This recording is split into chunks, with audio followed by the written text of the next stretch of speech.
अटल स्मृती केंद्र बोरिवली पश्चिम येथे सुषमा स्वराज मंचाच्या वतीने रविवार दिनांक 8 फेब्रुवारी 2026 रोजी सकाळी 10 ते 12 या वेळेत चीनी मुसलमानांची फुटीर चळवळ या विषयावर व्याख्यान झाले. तिथे राहत असलेल्या मुस्लिम समुदायांची सद्यस्थिती आली या विषयावर डॉक्टर अविनाश कोले यांचे सुंदर अभ्यासपूर्ण व्याख्यान झाले. पाहुयात डॉक्टर अविनाश कोले यांचे व्याख्यान. सुषमा स्वराज मंचातर्फे आपल्या सर्वांचे हार्दिक स्वागत. आपण आता कार्यक्रमाला सुरुवात करणार आहोत. एक नम्र विनंती, आपण सर्वांनी आपापले मोबाईल सायलेंटवर ठेवावे, म्हणजे व्याख्यानाच्या वेळेला रसभंग होणार नाही.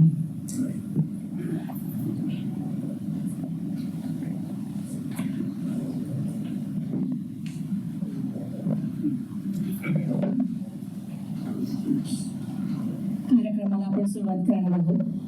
मी संस्थेचे अध्यक्ष श्री कट्टिका काकांना विनंती करते की आजचे आपले प्रमुख वक्ते प्राध्यापक अविनाश कोले सर आणि प्रमुख आपले अध्यक्ष श्री महेश भागवत सर यांना रंगमंचावर घेऊन त्याच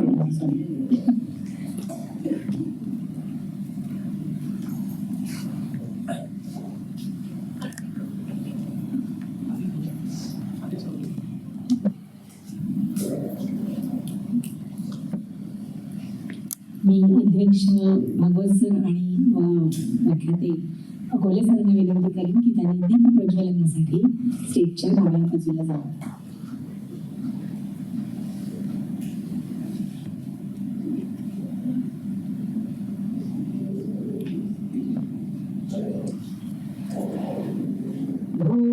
ज्ञानदीप देवेश स्थाने छात्रस्थिर यावत् सत्य करिष्यामः तावत् त्वं सन्निधो भव.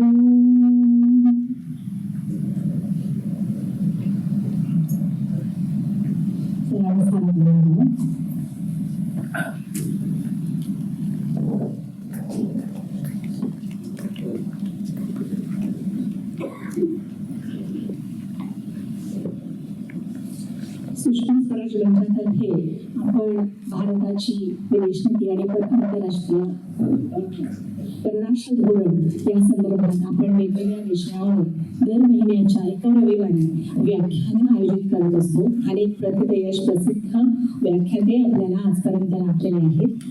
आज तसेच एक व्याख्याते आपल्याला लाभले प्राध्यापक डॉक्टर अविनाश कोले सर.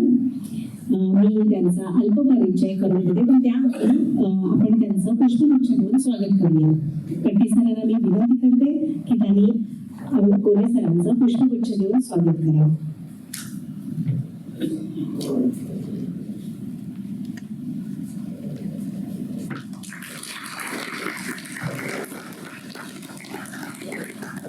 अध्यक्ष श्री भागवत सर.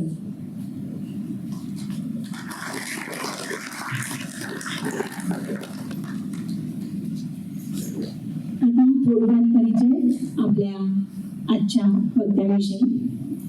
आजचे वक्ते प्राध्यापक श्री अविनाश कोले सर हे BSc MBA LLB MA आणि PhD असे उच्च विद्यापीठ आहेत. विविध वृत्तपत्रातून मराठी राष्ट्रीय आणि आंतरराष्ट्रीय विषयांवर ते समलेखन करतात केलेलं आहे. अनेक व्याख्यानं या विषयांवरची ते देत असतात. अनेक वर्षे विविध इंग्रजी पुस्तकांचे ते मराठीत परीक्षण करतात आणि केलेलं आहे त्यांनी. आणि विविध मराठी राष्ट्रीय व आंतरराष्ट्रीय नाटकांचे परीक्षण सुद्धा त्यांनी केलेले आहे. त्यापैकी काही महत्वाची पुस्तके म्हणजे मनमोहन सिंग जे आपले माजी पंतप्रधान आहेत त्यांचे इंग्रजीतील चरित्र, इंडियन्स पार्टिशन, गदर मुवमेंट अशी जी प्रसिद्ध इंग्रजी पुस्तक आहेत त्यांचं मराठी भाषांतर त्यांनी केलेलं आहे. तसेच मुंबईतील अमराठी रंगभूमी सुधारककार गोपाळ गणेश आगरकर यांचे चरित्र, सेकंड इनिंग हा कथा संग्रह, चौकट वेठोळे ह्या चौकट वेठोळेला दाती पुरस्कार सुद्धा मिळालेला आहे आणि सेकंड इनिंग या कथा संग्रहाला महाराष्ट्र शासनाचा पुरस्कार मिळालेला आहे. पान या कादंबरीला वालुकाई चर्चा मंडळाचा पुरस्कार मिळालेला आहे. आणि आता रिसेंटली त्यांची वाळूचे किल्ले आणि कन्या झाली हो या कादंबऱ्या प्रकाशित झालेल्या आहेत.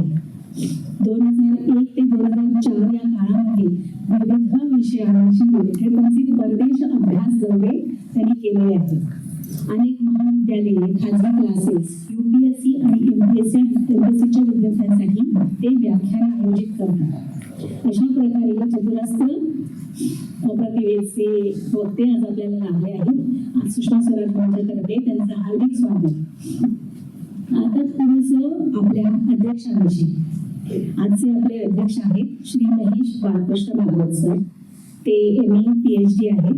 मिठीबाई महाविद्यालयात राज्यशास्त्र विभाग प्रमुख व उपप्राचार्य म्हणून त्यांनी पद भूषवलेले आहे. स्वेच्छानिवृत्तीनंतर ते हाडाचे स्वयंसेवक असल्यामुळे ग्रामीण भागात जलसंधारणावर काम त्यांनी केलंय. वनवासी कल्याण आश्रम कोरेगाव विभाग याचे ते प्रमुख आहे. ग्रामीण भागामध्ये जिथं मंदिरे नाही तिथं त्यांनी एक वेगळी धर्मादाय संस्था स्थापन करून आतापर्यंत 3 मंदिरे बनली आहेत आणि 4 मंदिरांचं बांधकाम सुरू आहे. त्यांनी मानवी हक्क, भारतीय राज्यव्यवस्था आणि लोक प्रशासन अशी पुस्तकही लिहिली आहेत. तर मी आज आपल्या अध्यक्षांना विनंती करते की त्यांनी 2 शब्दात आपल्या मुलाखत व्यक्त करावा.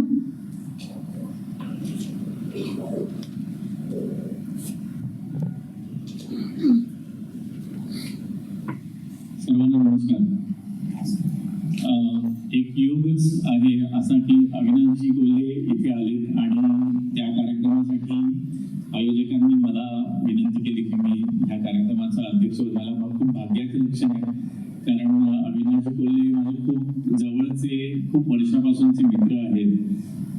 एकाच व्यवसायामध्ये आम्ही असल्यामुळे ते रुपारेल कॉलेजला, मी मिठीबाई कॉलेजला, परंतु विषय तोच राज्यशास्त्र. माझ्यापेक्षा वयाने मोठी आहे, परंतु प्राध्यापकीमध्ये थोडेसे माझ्या नंतर आले आणि तेव्हापासून म्हणजे त्यांची नम्रता मला इतकी की दरवेळेला काही छोटी मोठी गोष्ट असेल तर कोल्हे सर मला फोन करते आणि विचारते महेश हे काय आहे, ते काय आहे, मला सल्ला देते. आणि त्याच्यामध्ये कुठेही त्यांचं इतकी विद्वत्ता आहे आणि सिनियरिटी सुद्धा आहे तरी ते दाखवणार नाही. मला कुठेही कॉलेजमध्ये काही काम असेल तर मला हक्काने बोलणार. त्यामुळे आज मला खूप बरं वाटतंय की कोल्हे सर इथे आलेत आणि मी त्यांच्या कार्यक्रमामध्ये काही भूमिका निभावत आहे. विषयाच्या बाबतीत कोल्हे सर तर तुमच्याशी बोलतीलच की जो चीनमधल्या मुस्लिम समाजाचा जो विषय आहे तो तर ते बोलतीलच.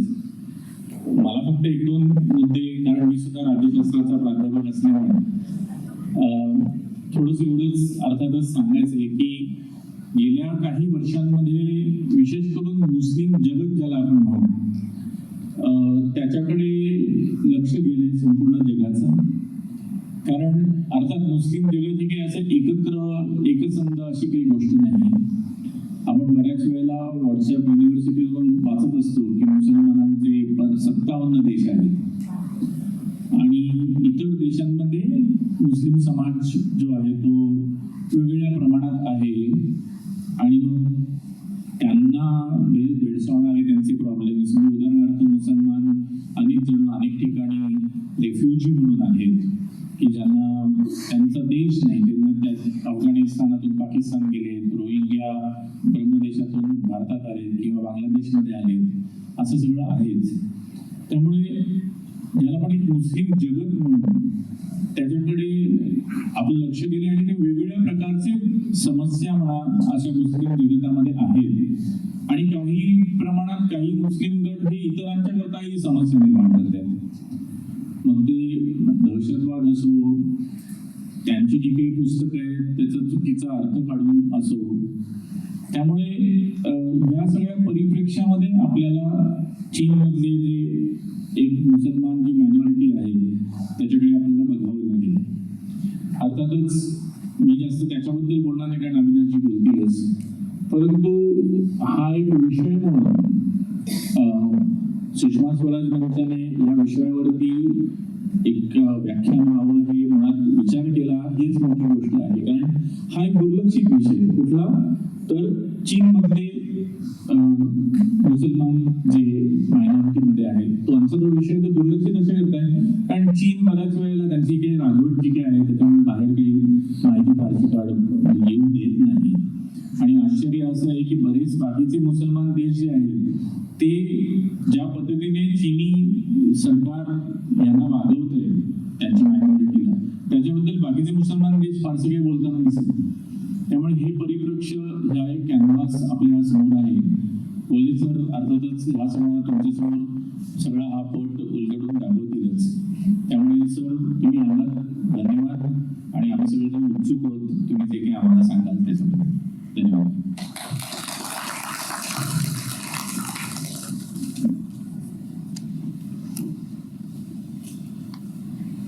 मी आपले वक्ते श्री अविनाश कोल्हे सर यांना विनंती करीन की त्यांनी आपल्या व्याख्यानाची सुरुवात करावी. व्याख्यानाचा विषय आहे चिनी मुसलमानांची फुटीर चळवळ. सर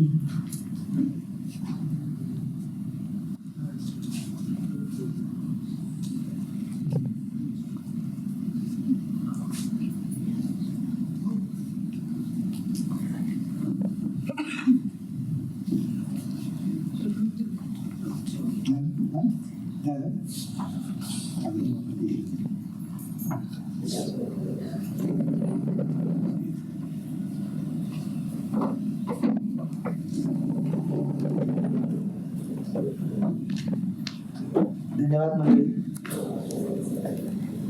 आधी आभार मानतो, कृतज्ञता व्यक्त करतो की अशा विषयात बोलण्याची संधी मिळाली. कारण आता बाबासाहेब म्हणाल तसं आपल्याला चीनने आपल्या भल्याकडे आता भाषण सांगली आणि शाळेत भयांसन वगैरे आपल्याकडे प्रवासी येऊन गेले त्याच्यापैकी काही फारशी माहिती नसते. त्याच्यामुळं मुळात चीनविषयी माहिती नसते. चीनमधल्या एका समस्येविषयी माहिती तर जवळजवळ नसते, मला सुद्धा नसते. म्हणून मला त्याचं काही कुतूहल वाटलं, मी म्हटले आता आपण अभ्यास करायला मग पुढे पीएचडी करायची इच्छा झाली. मुळात चीनमध्ये मुसलमान आहेत हेच आपल्याला फारसं माहिती नसतं. आणि ते 2 कोटी आहेत. 2 कोटी मुसलमान असलेला चीन सारखा देश आपल्या शेजारी अनेक करतात वगैरे. त्यामुळे मला त्यातून रस निर्माण झाला. एक चौकट आधी उभी करतो. आजचा काळ हा अतिशय गुंतागुंतीचा काळ आहे. म्हणजे 10 मिनिटांनी काय होईल हे तिथं सांगता येत नाही. तिथं मोठ्या गोष्टी प्रेडिक्ट करणे हे जवळजवळ अशक्य आहे. एका बाजूने आपल्याला असं दिसतं की युरोपियन युनियन सारख्या संघटना निर्माण होत आहेत, तिथे 27-28 देश एकत्र येत आहेत. आणि दुसऱ्या बाजूने विघटनाच्या चळवळीत दिसत आहेत. कॅनडा बघा किती प्रगत देश आहे. 4 प्रांत आहेत. एक प्रांत आहे क्वेबेक, तिथं जास्त डॉमिनेशन आहे फ्रेंच भाषिकांचं. 3 प्रांतांमध्ये इंग्लिश भाषिक. एक क्वेबेक वाले म्हणतात आम्हाला वेगळा देश पाहिजे. धर्माची मनगट इकडे ख्रिश्चन त्या रविवारी जाऊन देवाची प्रार्थना करतात. हा इंग्रजीत करतो, हा फ्रेंच मध्ये करतो. खाणं सारखं, लग्नाची विधी सारखे, कल्चर सारखं, फक्त याची भाषा वेगळी माझी भाषा, आम्हाला एकत्र राहायचं, आम्हाला वेगळं राहायचं. त्याला इथं भाषेचा तरी मुद्दा आहे. इंग्लंड सारखा छोटा देश घ्या, 3-4 कोटी लोकसंख्या. त्यात स्कॉटलंड नावाचा एक भाग म्हणतो की 50 वर्ष आम्हाला वेगळं व्हायचं. धर्म एक, भाषा एक, संस्कृती एक, कपडे घालण्याची पद्धत एक, सगळं एक आहे, तरी म्हणतात आम्हाला वेगळं व्हायचं. आता आपल्याला असं की आमच्या ठीक आहे, आपल्याकडे 1000 भाषा आहेत, 1000 धर्म आहे, आमच्या 12 स्वाभाविक आहे. तुम्हाला काय झालं? तुमचा धर्म एक आहे, भाषा एक आहे, संस्कृती एक आहे, सगळं एक आहे, तरी एक गट म्हणतो स्कॉटलंड नावाचा की आम्हाला वेगळं व्हायचं. आणि त्यातही पक्ष निर्माण होतो, निवडणुका लढवतात. आणि हळूहळू आज अशी अवस्था आहे की 90-95% स्कॉटलंड हा वेगळा झालेला आहेच. स्कॉटलंडचा वेगळा पार्लमेंट असते, त्याचा ध्वज असतो, त्याची नॅशनल अँथेम आहे, त्यांची क्रिकेटची टीम वेगळी असते. एक 10-15 गोष्टी आहेत त्याच्यामधून स्कॉटलंड इंग्लंडचा भाग, बाकी जग. अशा अवस्थेमध्ये आपण चीनमधल्या फुटीरतेविषयी बोलणार. त्याच्या आधी जसं मी आधी म्हटलं तसं चीनविषयी आपल्याला थोडीशी माहिती नाही, ती थोडी करून घेऊया. म्हणजे आपल्याला त्याचा पुढे म्हणजे शिवाजी महाराज माहिती असेल, संभाजी महाराजची गोष्ट तुम्ही घ्यायला सोपं पडेल. नंतर संभाजी महाराजची गोष्ट सुरू केली तर बापरे हे थोडंसं it will take time to sync it. त्यामुळे म्हणजे थोडं आधी चीनविषयी सांगूया. पहिली गोष्ट लक्षात घ्या, चीन आपल्याला अतिशय वैविध्यपूर्ण देश आहे. एक म्हणजे भौगोलिकरित्या चीन आपल्यापेक्षा 7 पट मोठा आहे. 7 भारत मध्ये चीन आहे. आपला देश मोठा म्हणतो तो खराही आहे, पण चीनचा जेव्हा एवढा देश आहे त्यामुळे त्याच्यामध्ये 56 वेगळे गट आहेत. तर एक डॉमिनंट गट आहे हान, त्यांचे 91% पॉप्युलेशन आहे. आणि उरलेले 55 लोक 55 जे तुकडे आहेत ते 10% पर्यंत जातात. सगळे मिळून 140-41 कोटी देश आहेत. गेल्या 2-4 वर्षांपासून चीनने सातत्याने लोकसंख्या कमी करताना आज कमी लोकसंख्या हा त्यांची समस्या झालेली आहे. आता 26 जानेवारी पासून त्यांनी नवीन सरकारी योजना जाहीर केली की 1 मुलगा झाला त्याचं सगळं सरकार करेल, 2 मुलं झाले आईला बक्षीस देऊ, 3 मुलं झालं हिला पद्मश्री देऊ. ही अवस्था आजची जे गेल्या 2015 पासून लोकसंख्या कमी करताना लक्षात की बापरे आता ही नको इतकी कमी झाली, आता वाढ. म्हणजे इतकं आपल्या चीन नाहीये. माओचा चीन वेगळा, डेंगचा चीन वेगळा, शिपिंगचा चीन वेगळा, जसा नेहरूचा चीन वेगळा, नेहरूचा भारत वेगळा, वाजपेयीचा भारत वेगळा, मोदीचा भारत वेगळा. एक भारत नाहीये, पण ते बाहेर लोकांचा भारत आहे, ते अगदी बरोबर आहे. पण जेव्हा तुम्ही अभ्यास करायला 2-4 पायऱ्या खोल होतात त्यावेळेस लक्षात की बाप रे इथं ते पायरीवर की तुम्हाला मागे घेतला लागतो. टोटल पॉप्युलेशन मुस्लिम 2.2 करोड 2025च्या याच्याप्रमाणे. चीन आणि भारत दोन्ही लोकसंख्या आहे, दोन्ही संस्कृती आहे. फक्त हिमालयाच्या पर्वतामुळे जास्त संपर्क आला नाही आपला. जरी याच्यातील तरी म्हणजे शेजारी म्हणतो तरी तो बघा. आणि हे आपसाय चीन वरच्या टोक पासून तिकडे एवढा मोठी 4000 मैलाची इतकी सीमारेषा आहे. 2 ठिकाणी वाढ आहे, तिकडे आताचा अरुणाचल प्रदेश, आजचा नेपाळ आणि आपसाय चीन. ह्या ठिकाणी आपल्याशी त्यांच्याशी वाद आहेत. 50 सालापासून जे वाद आहे ते आजपर्यंत सुटलेले नाहीत. हा प्रांत झिनी आहे, ज्याच्याशी बोलणार आहे. याच्यात हा मुस्लिम डॉमिनेटेड मुस्लिम बहुसंख्य प्रांत आहे. त्याच्या बाजूला बघा 7 आंतरराष्ट्रीय देशांची सीमा घडलेला हा देश आहे. जसं आपल्याकडे पाकिस्तानची सीमा कोणाकोणाची आहे? गुजरात, राजस्थान, पंजाब, जम्मू काश्मीर 4 राज्य आहेत, त्यांची पाकिस्तानची डायरेक्ट. हा प्रांत आहे इकडे बघा. आता हा अक्षय चीन तो सोडला तर भारताची बॉर्डर आहे, पाकिस्तानची आहे, अफगाणिस्तानची आहे, ताजिकिस्तानची आहे, किर्गिस्तानची आहे, कझाकिस्तानची आहे, रशियाची, मंगोलियाची. 7 देश आहेत जे चीनच्या एका प्रांताची शेजारी आहेत. चीन हा एक प्रांत बॉर्डर प्रॉव्हिन्स, जसं आपलं जम्मू काश्मीर बॉर्डर प्रॉव्हिन्स आहे, जसं राजस्थान बॉर्डर प्रॉव्हिन्स आहे, जसं गुजरात बॉर्डर प्रॉव्हिन्स आहे. सीमेवरती हे प्रांत आहे. म्हणून इथं सुरक्षावादी चळवळ निघू शकते, ती वाढू शकते, दाबली जाते, सोपं नसते ते नाही. आधुनिक इतिहास बघा.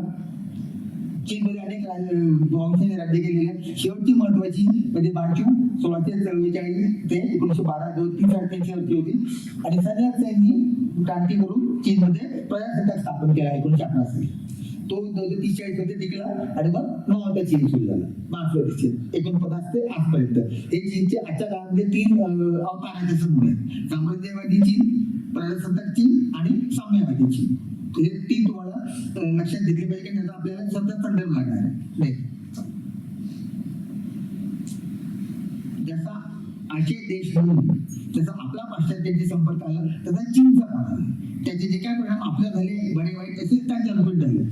आणि हे सगळं सुरू झालं आपल्याकडे आधी झालं 1757 पासून सत्ता आल्यापासून चीनमध्ये जरा उशीर असतो 19 शतकामध्ये. आणि 2 गोष्टी, व्यापार, ईस्ट इंडिया कंपनी आणि धर्मांतर, ह्या 2 गोष्टीसाठी पाश्चात्य समाज जगभर गेला. आपल्याकडे आला तर तिकडे पण गेला. Trade and progressivization, OPM trade, East India Company सगळ्यांना आपल्याला माहिती आहे. अफूचा व्यापार, त्याला झालेल्या मारामाऱ्या, भारतात बनवायची अफू आणि तिकडे विकायची. आणि किंमती आपल्याला आपण वसाहत होतो म्हणून आपल्याकडेची संपत्ती त्यांना तशी लुटता आली. इथं व्यापाराच्या माध्यमातून लुटली, म्हणजे ओपीएम विकायचं आणि चीनची संपत्ती घ्यायची. त्याच्यावर बंधन काढण्याचे प्रयत्न झाले, सरकारी बंधन झाली, काय झाले नाही, ओपीएम वॉर झाले. चीना फॉर रिड्युसिंग सिल्वर डिपॉझिट, तेव्हा सोन्याचं एवढं महत्व नव्हतं, सगळ्या चांदीमध्ये व्हायचं. चीनची चांदीचे जे साठे होते ते कमी होत झाले, म्हणून मग चीनी समाज खडबडून जागा झाला. पण तोपर्यंत तो समाज अफूच्या आहारी गेला होता. जसं आपल्याकडे फुकट चहा वाटला सुरुवातीला, आपण काही चहा पिणार देश नाही. चहा आपल्याला पाजत आज आपण उठल्या चहा पितो, दूध नाही. हे सुद्धा एक प्रकारचं हे असतं. जसं खूप वर्ष मार्केटिंगमध्ये काढले, सुरुवातीला फुकट द्यायच्या गोष्टी, हळूच किंमत वाढायची आणि एका टप्प्यात गुलाम झाला की मग तुम्ही बोला आता तुम्ही आमच्या कॅप्टिव्ह ऑडियन्स झालेलं आहे.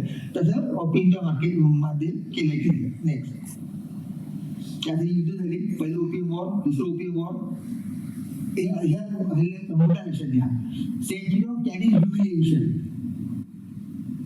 चीनचे इतिहासकार, राजकारणी, समाजाचे नेते असं म्हणतात की आमच्या समाजाच्या, आमच्या संस्कृतीचा अपमान झाल्या तरी शतक आहे, शतक 100 वर्षाचा अपमान. Century of humiliation. आणि याचा बदला म्हणून आता आम्ही जगावरती राज्य करणार. We are going to get back those glorious days, जेव्हा आम्ही तो पुढच्या स्लाइडमध्ये तुम्हाला कळेल. त्यातून पहिला फटका कधी बसला ओपियम वॉर. अतिशय मानहानीकारक पराभव झालेला आहे. दुसरा अडथळा, नंतर जपानसारख्या छोट्या देशाने चीनचा पराभव केला 1840. नंतर मांचुरिया, सेकंड वर्ल्ड वॉर. इथे गमतीचा मुद्दा सांगतो सर भागवत सर. आपल्याला काय शिकवलं जातं की दुसरं महायुद्ध 3 सप्टेंबर 1939 साली सुरू झालं. जर्मनीने पोलंडवरती स्वारी केली. चीनी अभ्यासक काय म्हणतात 37 साली सुरू झालं, कारण जपानने आमच्यावर जपान, जर्मनी, इटली यांचे जे मित्र राष्ट्र होते, तर जर्मनीने 2 वर्षांनंतर हल्ला केला. तेव्हा दुसरं महायुद्ध सुरू झालं असं कसं म्हणतात तुम्ही? पहिले दुसरं महायुद्ध झालं तेव्हा जपानने आमच्यावर हल्ला केला. हा वादाचा मुद्दा असला तरी चीनी पर्स्पेक्टिव्ह कसा आहे, म्हणजे चीनी दृष्टिकोन कसा आहे लक्षात घ्या. एक किस्सा आठवतो मला. माओ झाला होता. तेव्हा त्याला एका परदेशी पत्रकाराने विचारलं की बाबा फ्रेंच राज्यकारांबद्दल काय म्हणतात तुमचं? माओने काय उत्तर द्यावं? इट्स टू अर्ली टू से. आमच्या दृष्टीने, आमच्या चीनी मानसिकतेच्या दृष्टीने एखादी गोष्ट 1000 वर्ष जुनी झाल्याशिवाय आम्ही ती अभ्यासाला घेतच. वर्तमानपत्री आहे, आता 200 वर्ष नाही, याच्याशी काय चर्चा करायची? इट्स टू अर्ली टू से. त्या फ्रेंच राज्यकारांनी सगळे जग बोलतो, पुस्तकं वगैरे. चीनी मानसिकता काय म्हणते की बच्चे आहे, 7-8 दिवस जाऊ मग बघायचं काय करायचं. हा चीनी दृष्टिकोन आहे. तू काय बरोबर हा मुद्दा नाही इथे. आपण बघतो की यांचा मानसिकता कशी आहे. पुढे मुद्दा येईल तुम्हाला त्या आमच्या याच्यात spend more time on this. Next, चीन स्वतःला मिडल किंगडम म्हणतात. हे सगळे जगाचं स्थान पण आमच्याकडे. आम्ही जगाचा नेतृत्व केलं. लोकांनी आमच्याकडे यावं, आमच्याकडून ज्ञान घेऊन जावं आणि बार्बेरियन टू कल्चर असा प्रवास करावा. आम्ही सुसंस्कृत जातो. आम्हाला त्या गोळा शिकायची गरज नाही, आमच्याकडून लोकांनी शिकावं. म्हणून त्याला ते म्हणतात middle kingdom. Historical cultural sent given name China signifies its traditional self image as centre of civilisation. सगळ्या संस्कृतीचा उगम भरभराट केंद्र म्हणजे आमचा देश. आजही मार्क्सचे रोल असून सुद्धा या मार्क्समध्ये संस्कृती वगैरे सगळं बुर्झा मेंटॅलिटी समजलं जातं. त्या हे उदाहरण सांगतोय तुम्हाला. कारण आता 49 पासून आपल्यानंतर 2च वर्ष तिथं राज्यक्रांती झाली आहे. चीन आणि भाऊ तसं आपल्या स्वतःच आपली तुलना केली जाते. त्याच कॉन्टेक्स्टमध्ये लक्षात घ्या, एक चीनी देश ज्यांनी सगळ्या परंपरेची, इतिहासाची नाव तोडली पाहिजे आणि आमच्यापासून तो इतिहास सुरू झाला असं मांडणी केली जाते. त्या चीनमध्ये महाराष्ट्र आजही सत्तेत असून त्या चीनला असं म्हणायचं की आमचं जे सांस्कृतिक श्रेष्ठत्व आहे 1000 वर्षापासून त्याला पुन्हा मिळवायचं आहे. हाच प्रयत्न आज तुर्कस्तान करतो. We want Ottoman Empire. जे 1900 पहिल्या महायुद्धानंतर संपलं. तर आज तुर्कस्तानचा प्रयत्न असतो की सगळ्या आता सरांच्या मुस्लिम देशांचा उल्लेख केला, त्या मुस्लिम देशाचा एक संघही नाही. 50-60च्या दशकापर्यंत होता, ज्या कर्नल अब्दुल नासिर इजिप्तचे ते एकमुखी नेतृत्व होतं. त्यानंतर ते बोंबललं, तुटलं, त्याच्यात मारामाऱ्या सुरू झाल्या. पाकिस्तान बांगलादेश वेगळे झाले, इराण सुरू झाले. त्यामुळे आता जसं 50-60च्या दशकामध्ये वाटायचं की एकमुखी बोलता येते, त्यामध्ये बोलायचे सुद्धा. कारण तोपर्यंत इथं जमाना येण्यावर आलेली नाही. इथं त्यामध्ये वर आली भांडण सुरू होतं. जोपर्यंत येत होत नाही तोपर्यंत मैत्री करायला काय लागतं. भांडण कधी सुरू होतं, ज्या तुमच्या येते समुदाय माझ्या येते समुदाय याच्यामध्ये सांगायचं. तसा त्याचा समाज पुढे सरकत गेला तर सांगायला लागला. आजही मुस्लिम समाजाचं नेतृत्व कोण करतं तर सौदी अरेबियामध्ये आणि तुर्कस्तानमध्ये सुप्त स्पर्धा असते. सौदी अरेबियाकडे कारण सगळे महत्वाचे मक्का मदिना तिथे आहेत. तुर्कस्तानकडे आम्ही ओटोमन एम्पायरवाले आहोत. मध्ये पाकिस्तान पण निघतो, आमच्याकडे न्यूक्लिअर बॉम्ब आहे, सगळ्यामध्ये आम्ही पुढे आहोत. तर त्याच्यामध्ये सुद्धा भागवत म्हणत होतं एकमुखी आता काही राहिले, आता एकमुखी कोणच काय राहिले. आता आपण दादा काय बघतो, अमेरिका नाटोमध्येच मारामारी सुरू आहे. अमेरिका म्हणते की नाटोचा आमचा काही संबंध नाही आता. तर आज असं आहे की what was right 10 years ago, 5 years ago is no more right. What was valid last week is not valid now. It's a dynamic situation. त्यामुळे महात्मा देशमुख सुद्धा झेपिंगला तेच शब्द पुन्हा आणायचे. त्याची घोषणाच आहे की बाय 2049 जेव्हा चिनी राज्यक्रांती 100 वर्ष होतील त्यावेळी displace America from super power number 1 आणि we become super power number 2. Second goal आहे त्याचं ऑन पेपर आहे. म्हणजे जे खाजगी टाकली उभा केलेल्या गप्पाने त्याच्या भाषणातला हा रोल आहे काय की बाय 2049 आम्ही will be super power number. आम्ही जे क्रांतीला 100 वर्ष होतात तेव्हा तोपर्यंत आम्ही अमेरिकेला तिथून ढकलून देऊ आणि जगात 1 नंबरची रक्कम. नेक्स्ट आणि 1970ला चीन तो त्याचा आपला संबंध आहे. संजयचे आता उल्लेख केला ती फक्त क्रांती नव्हती, साम्राज्यशाही जाऊन आधुनिकता modernity. It was not only change of guard. म्हणजे ए राजा ब राजा आला असं नाही तर राजेशाही तर गेलीच, त्याच्या मागोमाग नवीन विचार सुद्धा आहे. म्हणून तर आपण काय म्हणतो ब्रॉड मॉडर्निटी टू चायना. आणि त्यांच्यासमोर काय होतं पाश्चात्य जग कसं होतं. आपल्याकडे पण सुरुवातीचे बघा जे सगळे इंग्लंड अमेरिका शिकून आले आहेत ना, एक टियर सोडली त्या काळात सगळे लोक इंग्लंड अमेरिकेत शिकून आले आहेत. बाबासाहेब आंबेडकर, महात्मा गांधी, सरदार पटेल, पंडित नेहरू, सुभाषचंद्र बोस यांनी आले 2-3 वर्ष युरोपमध्ये काढलेली. मग तिकडच्या महिला कशा शिकतात, माझी बहीण पण शिकली पाहिजे. तिकडे कसं मतदानाचा अधिकार आहे आम्हाला पण मिळालं पाहिजे. मॉडेल काय तुमच्या समोर, वेळ do you derive your inspiration. म्हणजे कसं ठाकवायला पाहिजे. आमच्याकडे नाहीये ते आहे ते चांगलं आहे मग मला तसं पाहिजे. जसं आपल्याकडे झालं वेस्ट इन्स्पायर्ड डेव्हलपमेंट मॉडेल तसं चीनमध्ये पण झालं. त्यांच्यासमोर सुद्धा आणि तिथून जवळचा देश म्हणतो काय अमेरिका आणि युरोप. इकडच्या बाजूने पॅसिफिकच्या बाजूने चीनमध्ये गेलो तर एक चीन आपल्या डोक्यावर दाखवलं तसं दुसरा चीन पॅसिफिकमध्ये आहे. शांघाय, बीजिंग तिथून पॅसिफिक ओशन जास्ती पकडून.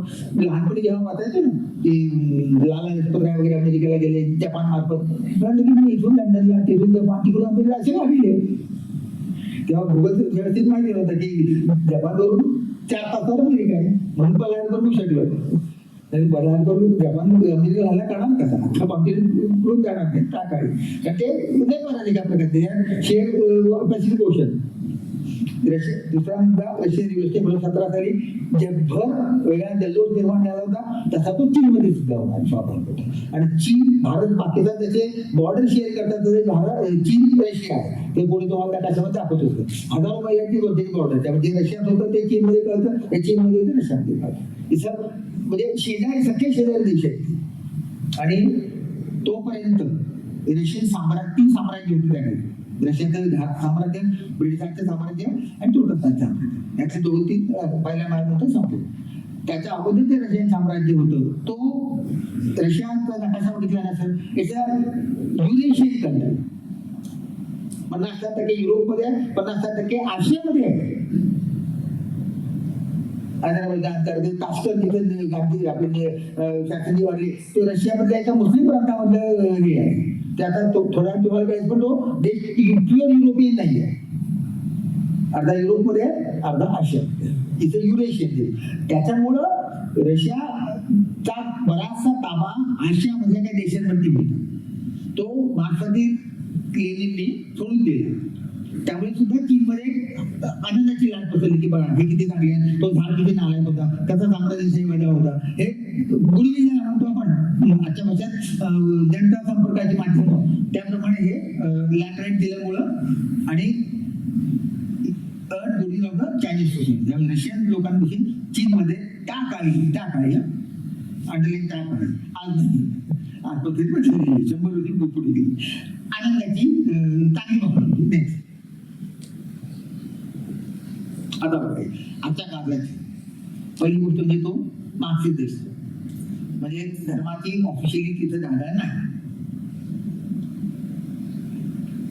आपण धर्मनिरपेक्ष देशावर आता विषय निघाला म्हणून सांगतो 3 प्रकारचे सेक्युलरिझम असतात.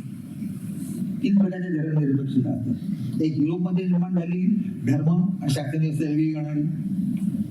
तिसरी मार्क्सची तिथं धर्म हा शासनाचा शत्रू आहे. त्या सरकार धर्म मंदिरे पाडेल, सरकारच मशिदी पाडेल, सरकारच चर्च पाडेल. अँटी रिलीजियस भूमिका. आणि तिसरी भारताची आहे सर्व धर्म समभावाची. हे 3 मुद्दे लक्षात घ्या. इथं आपण बोलतोय मार्क्सवादी शासन व्यवस्थेची 2 धर्माच्या ऑफिशियली दिली पाहिजे. पण असं असून तिथे किती लोक 55%, म्हणजे 14 निम्मे लोक देवावर विश्वास ठेवणारे आहेत. हे 2025चा डेटा देतोय तुम्हाला, म्हणजे आजचा. 1950चा नाही की जेव्हा नुकतीच आकृती क्रांती झाली. बाकीचे पण नेहमीप्रमाणे कोणी हा, कोणी तो, कोणी तो, कोणी तो, ते बाकीचे 45% दिवस येतात. 8% ख्रिश्चन्स आहेत. 140 कोटी 8% म्हणजे 14 कोटी 12 कोटी ख्रिश्चन चीनमध्ये आहेत. धर्मांतरण झाली, कारण मूळ ख्रिश्चन कोणीच नसते तिथे. त्या मानाने मुसलमान फक्त 2% आहेत. त्या मानाने तुलनेने 8% 2% म्हणजे 2 कोटी. इस्लामीचे आहे. जसं आपल्याकडे आला 7% तसा तिकडे पण गेला. पुढे जा, एक पुढे जा. सिल्क रोड बघा, आणखी पुढे जा. हा सिल्क रोड आपण त्याला शाळेमध्ये शिकलेलो आहे. युरोपमधून व्यापार असा इथे येतो आणि एक खाली इंडिया सारखा एक पुढे चीन. खुशीच्या मार्गाने घोड्यावरती बसून तेव्हा विमानं होती आणि हा पाण्याचा भाग नाही आहे, तेव्हा सगळं पायी किंवा घोडे किंवा याच्यात त्या प्रवास व्यापार असायला तो देश होते. पण 2-4 मध्ये त्या काळी जेव्हा इस्लाम केलेला टँगलेसली होती, युद्ध झालं, फ्रेश समाज, फ्रेश फ्रेश आयडिया, चीनचा मुसलमानांनी पराभव केला. 751 साली जसं आपल्याकडे चीनमध्ये गेला, त्याच्या आसपासच्याच घटना झाल्या. 714 का 711च्या आसपास चीनमध्ये मुसलमानांची सत्ता सुरू झाली. तिकडे 751 हे मोरलेस टाइमटेबल 5-25 वर्ष मागे पुढे शकतात. मुस्लिम डिप्युटेड चायना आणि ट्रान्झोनिया नातं तो बघायचा तर मी आता तुम्हाला कसं दाखवे. याच्यावरती मुसलमानचे 400 वर्ष सत्ता, म्हणजे थोडासा अफगाणिस्तान, थोडासा ताजिकिस्तान ह्या भागात तेव्हा अनेक देश नव्हतेच ना. बांगलादेश पुढे होता 71च्या आधी. जगात कशा 5-5 वर्षांनी बदलतो. देश नसलेले समोर येतात. पहिल्या महायुद्धानंतर जगाचा नकाशा बदलला, दुसऱ्या महायुद्धानंतर जगाचा नकाशा बदलला.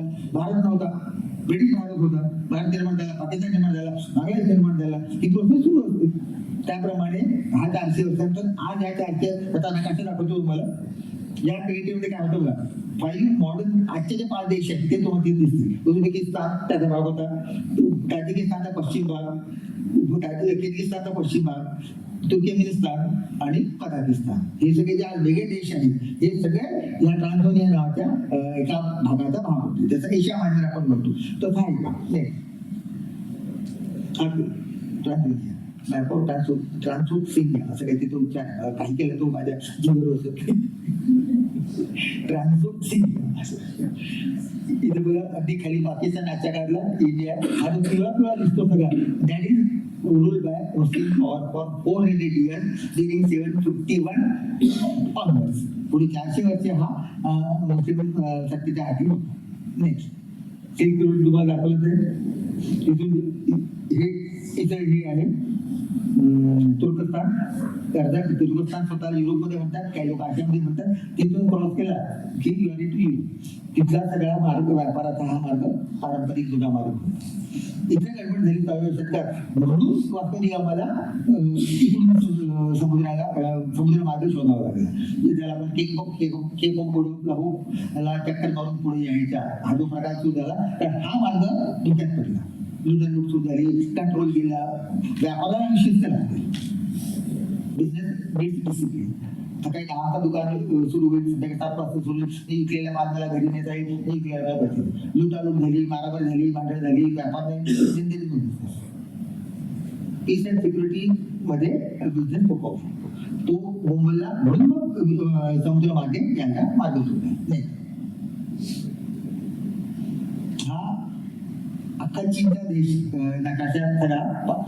त्याच्यामध्ये कुठं एथनिक मायनॉरिटीज आहे, तो पांढरा भाग तिथं हा नाही, जे 90% आहे, 91%.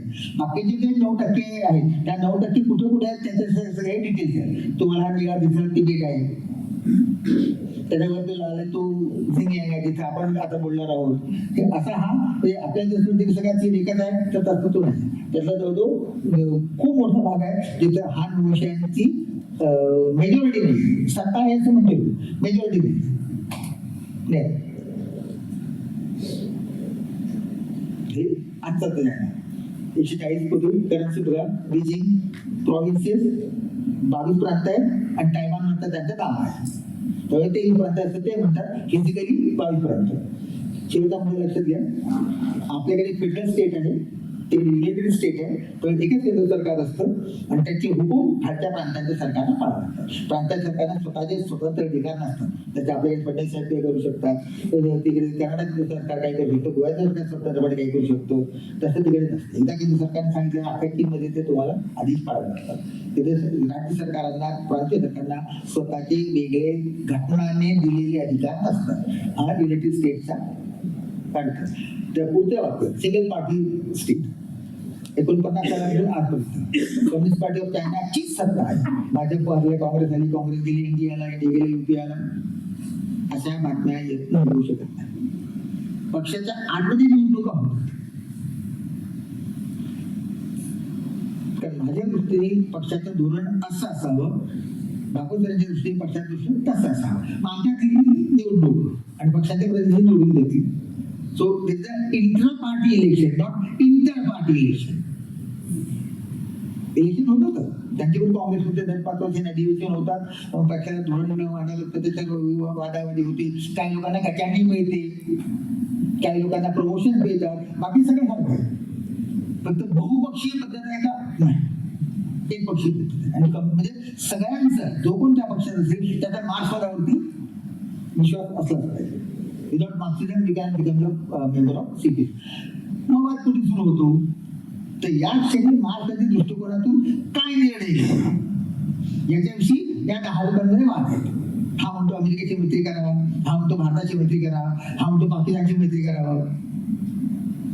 मग तू तुझी बाजू मांड, तू तुझी बाजू मांड, तू त्याची बाजू मांडेल. मग लोक चर्चा करून मतदान करून कोणाला तरी निर्णय देतील. मग की अमेरिकेची मदत घ्यावी असं म्हणणारा नेता जिंकला.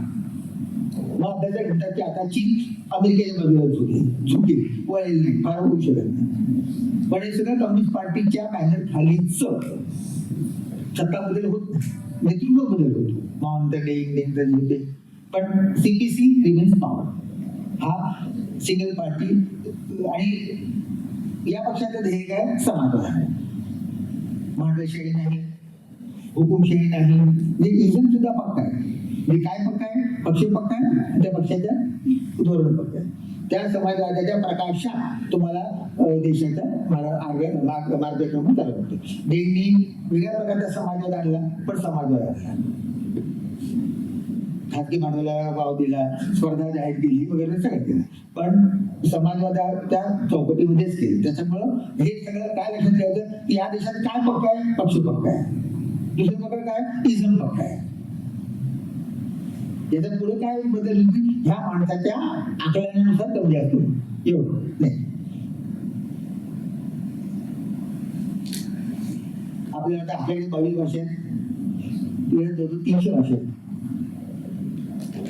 आपण 22 भाषाच करतो, बापरे कसं करायचं? तर 300 भाषा सरकारने नोंदवलेली आहे. बाकीच्या डायलेक्ट बोली भाषा ईश्वर झाल्या. सरकारी भाषा मंडारीने जी जवळजवळ प्रत्येकाला शाळेत शिकवल्या जाते. पण जसा साऊथ इंडियन इंग्रजी बोलेल, तसा पंजाबी इंग्रजी बोलेल, तसा बंगाली इंग्रजी बोलेल, हा बदलता. काय विचारावरून तिकडे एखाद्या उभं करा त्याला इंग्रजी बोलायला सांगा, मी सांगतो हा बंगाली बोलतो, साऊथ इंडियन बोलतो, तर बोलतो इंग्रजीच, सगळे बोलणार मंडारीमध्येच. पण हा झंगियान प्रांतामधला, हा युआन प्रांतामधला आहे, हा गोवंशी आहे, हा मुसलमान चायनीज बोलतोय, इंग्रजी मंडारीला. हे लक्षात येत होतं, कारण they speak Mandari with their accent. तसं मराठीमध्ये सुद्धा आपण कुणाचं मराठी वेगळं, विदर्भातलं वेगळं, इराणी वेगळं, असं एका भाषेविषयी एवढं आपण हे करू शकतो. तर एवढ्या मोठ्या खंडप्रांत देशामध्ये असं होणं स्वाभाविक आहे. All Chinese can read write official Mandari. सरकारची जर तुम्हाला करायचं असेल व्यवहार तर तुम्हाला मंडारी भाषेमध्येच करावं लागतं. तुमच्यामध्ये तुम्ही तुमच्या मातृभाषेमध्ये, प्रांतिक भाषामध्ये मराठीमध्ये आपण बोलू शकतो, पण भारत सरकारचे बोलायचं असेल तर इंग्रजीमध्ये की हिंदीमध्ये. जसं आपल्याकडे जवळपास, कारण हे सगळं आशिया आहे लक्षात घ्या. चीनचे आपले वाद आहेत हो ते आहेतच, पण एक खंडेवर तुम्ही यावं लॉट ऑफ सिमिलॅरिटी असं अस्तित्व आपल्या युरोपमध्ये दिसत नाही. युरोपमध्ये पटकन युरोपच्या डोळ्या पुढे नकाशाला एक भाषा एक देश आहे, एक भाषा एक देश. Germany, France, French, Russian, Spain, Spanish, एक भाषा एक देश. तसं आपण आपल्याकडे सुद्धा केलं, एक भाषा एक राज्य.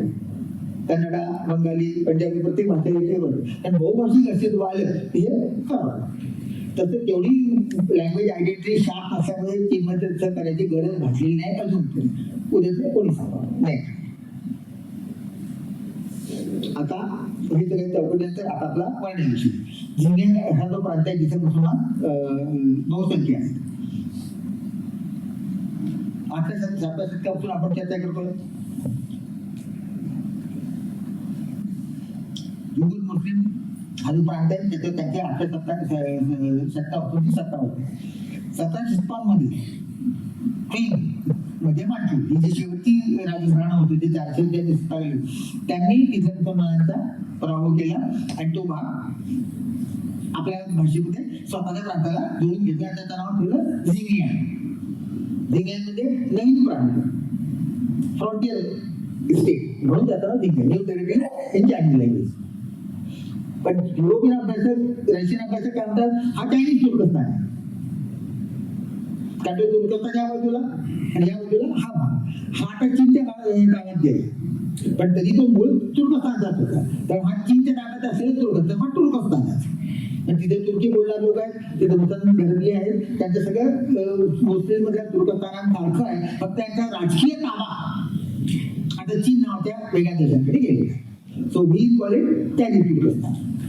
1858 मध्ये जो भाग आमच्या ताब्यात होता त्याला आम्ही ऑफिशियली प्रांताचा दर्जा दिला आणि आमच्या साम्राज्याचा भाग करून घेतला. हे सगळे टेक्निकल डिफिकल्टी आहे. 749 पासून 125 वर्षानंतर जो भाग चीनच्या ताब्यात होताच त्याला त्यांनी प्रांताचा दर्जा देऊन आपल्या साम्राज्याचा अविभाज्य भाग केला. त्यामुळे आधुनिक अभ्यासक, काही अभ्यासक आता इतिहासाचा मुद्दा असा आहे की तुम्ही हवी तशी साक्ष काढू शकता तुमच्या सोयीनुसार. त्यामुळे आता चीनच्या अभ्यासक काय म्हणतात 1884 पासून आमचा इतिहास सुरू होतो, तो भाग म्हणतात कटेली बद्दल फुटीची. आधीच्या अभ्यासक काय म्हणतात आमचा 18 पासून सत्ता होती तेव्हा आमची सत्ता होती. ते 18 शतक ते 1884 1000 वर्ष जर आता हा प्रांत ताब्यात होता तर आमच्या आम्हाला परत मिळायला पाहिजे. तो इतिहास झाला. 1884 पासून आज 200 वर्ष काय आहे आमच्या ताब्यात आहे, मग आमच्या ताब्यात राहील. तेवढी इतिहास हात नाही. तुमच्या तात्विक वादामध्ये ते एक महत्वाचा हत्या करून देतो. This is not history. The tool to put forward, push your agenda, which is political. नाही. आणि त्याच्यात चीन, मंगोलिया आणि हा इकडे हा सगळा झिंगियान आहे. त्याची राजधानी उरुमकी कंदीवर मंगोलच्या वऱ्यामध्ये तिकडे तो तिथून प्रांत सुरू होता तो इथपर्यंत. क्लिअर होत आहे. म्हणजे चीनचा तो फ्रंटियर भाग, या भागाची सीमारेषा चीन, त्या भागाची सीमारेषा चीन मध्ये जवळजवळ समुद्र आहे. तर लँड बॉर्डर चीनची कुठे आहे? भारत, रशिया, मंगोलिया इकडे. तिकडचा चीन आहे, तिकडचा कसं कुठे? ठीक आहे. भारताचं कसं 3 बाजूने समुद्र आहे, एका बाजूने पाकिस्तान, दुसऱ्या बाजूने चीन, अशा लँड बॉर्डर आहेत. बाकी खाली कोणाशी आपल्या शेजार नाही आहे. श्रीलंका असली तरी बेट आहे थोडं छोटं.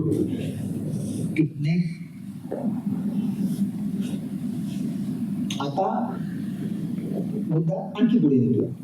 20व्या शतकात सुरू झालेल्या अलगतावादाची तीव्र चळवळ. नाही, 20व्या शतक पहिलं महायुद्ध, त्यांनी लढायला गेले 3 साम्राज्य, त्यातले ओटोमन एम्पायर, खिलाफतची चळवळ आपल्याकडे पण राहिली होती. त्याचा मुद्दा तो होता की आम्हाला आमचे खिलाफत, आमचे साम्राज्य जसं तसं परत पाहिजे. त्याला आपण म्हणतो ट्रॅन तुर्की, तुर्कस्तान वेगळे पाहिजे, तुर्की एम्पायर वेगळे पाहिजे. जसं आधी होतं तसं. रशियन रिव्होल्यूशनचा तुम्हाला उल्लेख केलेला आहे. त्यात सगळे जवळजवळ एकाच काळातले 1414 पहिले महायुद्ध, 17 झाली पहिलं, आणि त्याच्यातून जगभर भारतात सुद्धा राष्ट्रवादी चळवळीला प्रेरणा आहे. की जर इथले कामगार इथले गरीब एकत्र येऊन जर सत्तांतर घडवू शकता तर ते जर करू शकता तर आपण करू शकतो. असं we are already to globalisation. तर जे रशियात झालं ते आपल्याकडे होऊ शकतो, व्हायला पाहिजे. ते जर करू शकतात ते काही आकाशात उतरलेले आहेत, ते काही गंधर्व नाही आहेत. आपल्याकडे 2 तास 2 हात असेल ते जर एकत्र हे करू शकता तर आपण सुद्धा करू शकतो. करायला हरकत नाही, करून बघायला हरकत नाही. त्या काळामध्ये 1911 साली चीन रिपब्लिक झाला आणि 1949 साली मार्केट झाला. म्हणजे 30-40 वर्ष जे चीनच्या इतिहासात गोंधळाची वर्ष झाली. It's an era of cares. कोणाचा फायदा कोणता. एकदा केंद्रीय सरकार एक केंद्रीय सत्ता ढाकळत गेली की आपोआप खालच्या सत्ता बदलत. त्या काळामध्ये 1933 साली तुर्कीत इस्लामिक रिपब्लिक ईस्ट तुर्कस्तान असा एक छोटासा देश 3 जिल्ह्याचा स्थापन झाला. तुर्कीत इस्लामिक रिपब्लिक ऑफ ईस्ट तुर्कस्तान. ईस्ट तुर्कस्तान म्हणजे जो आता तुर्कस्तान आहे तो वेस्ट तुर्कस्तान आणि east north India south India. West तुर्कस्तान ईस्ट तुर्कस्तान टुगेदर वी बिकम कम्प्लीट तुर्कस्तान. ठीक आहे. त्यामुळे ईस्ट तुर्कस्तानची मागणी आजही आहे. त्याचा पहिला फिजिकल आविष्कार झाला 33 साली. एक काही दिवस किती बघा नोव्हेंबर 33 ते एप्रिल 34 7-8 महिने ते देश टिकला. पण टिकला, देश निर्माण झाला. तो व्हायला गेला खरं, पण कधी काय आठवणी का होणार त्याची सत्ता झाली होती. आम्हाला तशी सत्ता परत पाहिजे. एकदा ते झालं तेव्हा ते इंडिकमचे ट्रीट 8 महिने का होत नाही आमची सत्ता होती ना. आता आम्हाला काय मिळली आहे, आम्ही त्यासाठी फाईट करू. सो ही जे आधी मागणी होती ती प्रत्यक्षात आली. 8 महिने का होईना पण त्याला एक भौतिक आकार मिळाला. देश, राजधानी, घटना सगळ्यात छोट्या प्रमाणात का होईना निर्माण नाही. त्यामध्ये दुसऱ्यांदा सत्ता निर्माण झाली.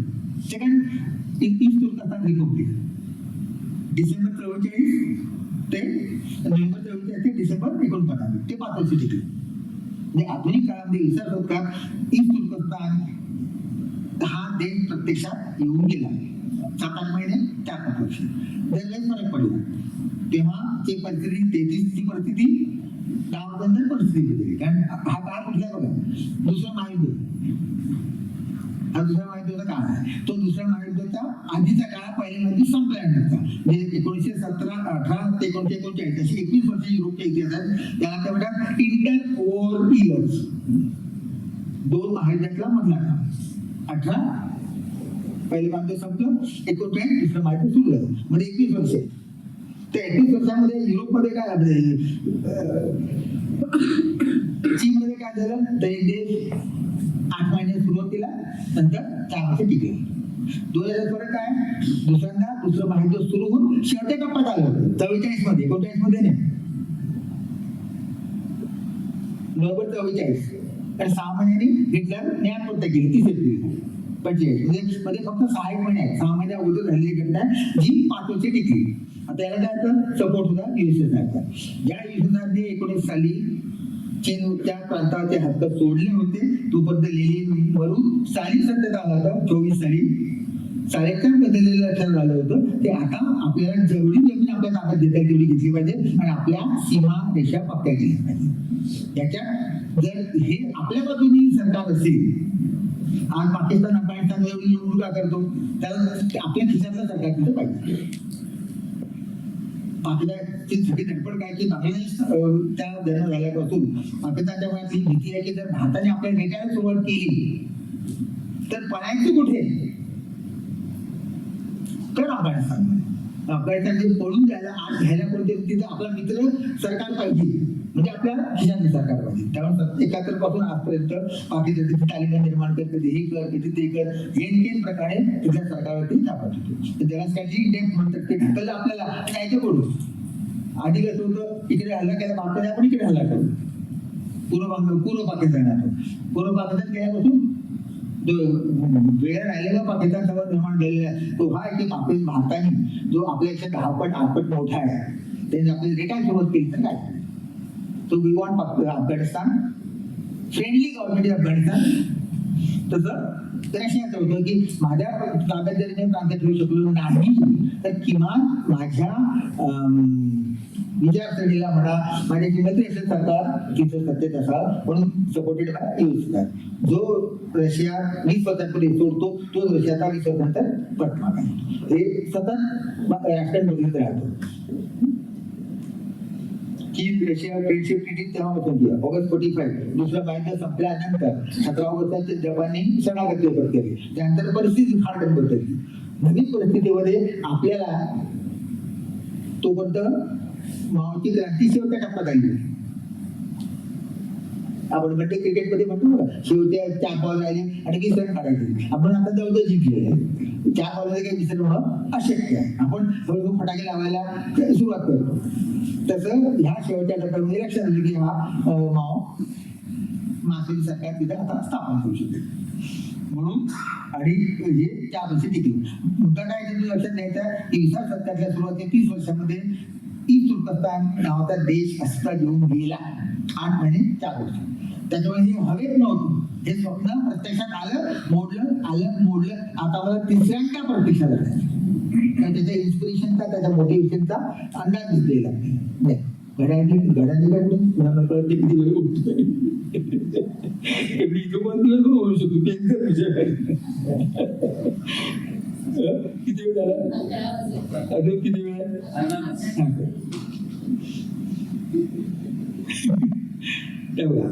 तेव्हा अखंड युएसएसआर होता. तुम्हाला चीनचे युएसएसआरच्या सीमारेषा सांगितलं त्यांची सीमारेषा एवढी मोठी आणि हा मोनियम प्रॉव्हिन्स आहे जो रशियाचा शेजारी. जम्मू काश्मीर आपला पाकिस्तानचा शेजारी आहे, गुजरात पाकिस्तानचा शेजारी आहे, राजस्थान पाकिस्तानचा शेजारी आहे. भारत पाकिस्तान संदर्भात या 4 राज्यांचा इथे वेगळा विचार करावा लागतो ना तुम्ही. तर चीनला रशियाच्या संदर्भात या प्रांतात वेगळा विचार करावा लागतो कारण त्याची डायरेक्ट बॉर्डर आहे. हे सगळ्या 91च्या आधीच आहे. तेव्हा युएस म्हणून काय लिहिले आपण युएसएसआर होता तो 91 झाली कोसळला. पण त्याच्या अगोदर 49 ते 91 युएसएसआर कोसळण्याच्या अगोदर ती नकाशा काय होता हा होता. त्यानंतर नावाच्या पण भांडणं झाली 69 मध्ये. बॉर्डर आली की वाढवलाच आज उद्या उद्याने परवानगी कधी होणार शेवटी भांडण झाले. जो हे दोन्ही मित्र म्हणायचे आपण दोघं मार्क्सवादी आपण दोघे क्रांतिकारी आता क्रांती लोट सगळे बरं पसरू will globalize, will have a socialist world. Russia समाजवादी झाला 17 साली, माओ समाजवादी झाला, चीन समाजवादी 49 साली. आता आपल्याला कोण होऊ शकेल? चीनच्या आणि रशियाची कंबाईंड स्ट्रेंथ इज ऑलमोस्ट 20% तेव्हाच्या याच्यातली. त्यामुळे आपल्याला तर काही अवघड नाही.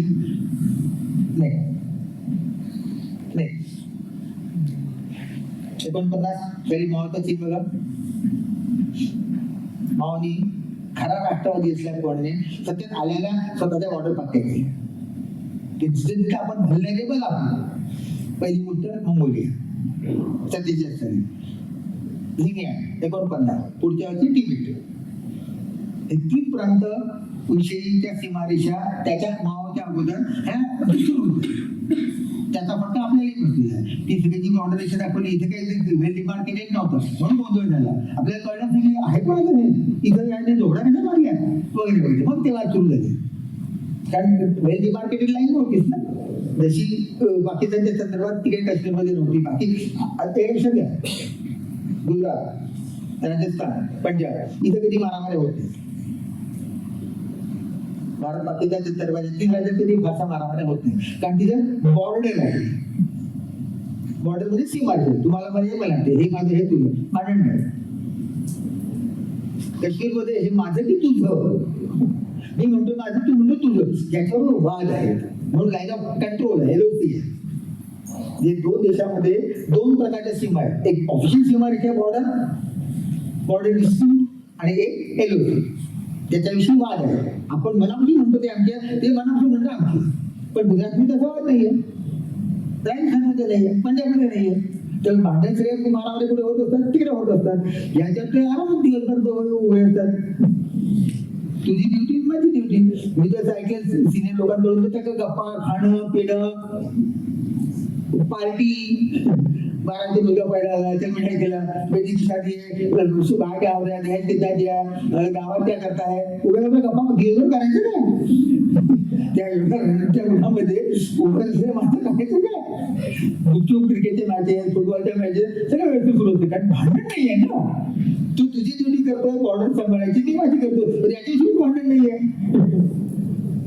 टेन्शन पुढे असतं, तो शेवटचा टप्पा कारगिल वगैरे भागातला की त्याच्याशी माझा तिथं मात्र एकदम इकडे गेलं की छान नकोय, तिथं एकदम हायपर टेन्शन असतं. बाकीच्या ठिकाणी काही नसतं. हे त्यातले जुने मित्र भेटले तर सांगतात काय नाही, सगळं व्यवस्थित असतं, बिर्याणी खायला मिळते, पुरणपोळ्या खायला मिळतात, करायच्या जातात, चकल्या येतात, कारण शेवटी माणसं देतात दिवसभर समोर म्हणून टाकायचं की नाही, आज दुसरा बरोबर तेव्हा हे माओ जागतिक पातळीचा नेता असून त्याच्या प्रत्येक लक्षात आलं की आपली क्रांती व्हलनरेबल होऊ शकतं त्या 3 ठिकाणी. म्हणून पटापट हे सगळे आपल्याला अभ्यास घेऊन आपल्या झेंड्याकडे कॉपी केलं नाही.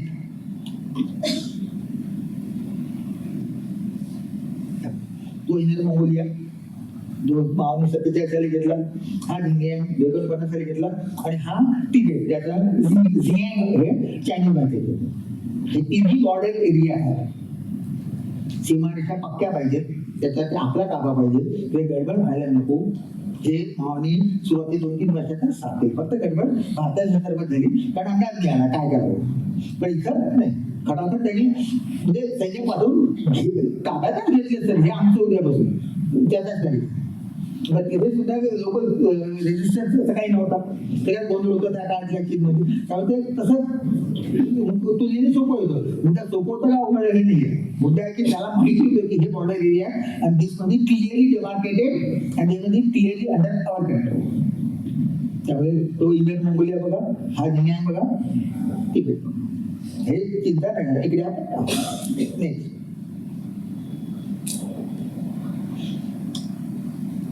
चीन मध्ये सुद्धा प्रत्येक भागाप्रमाणे केंद्र सरकारला धोरण बदलावं.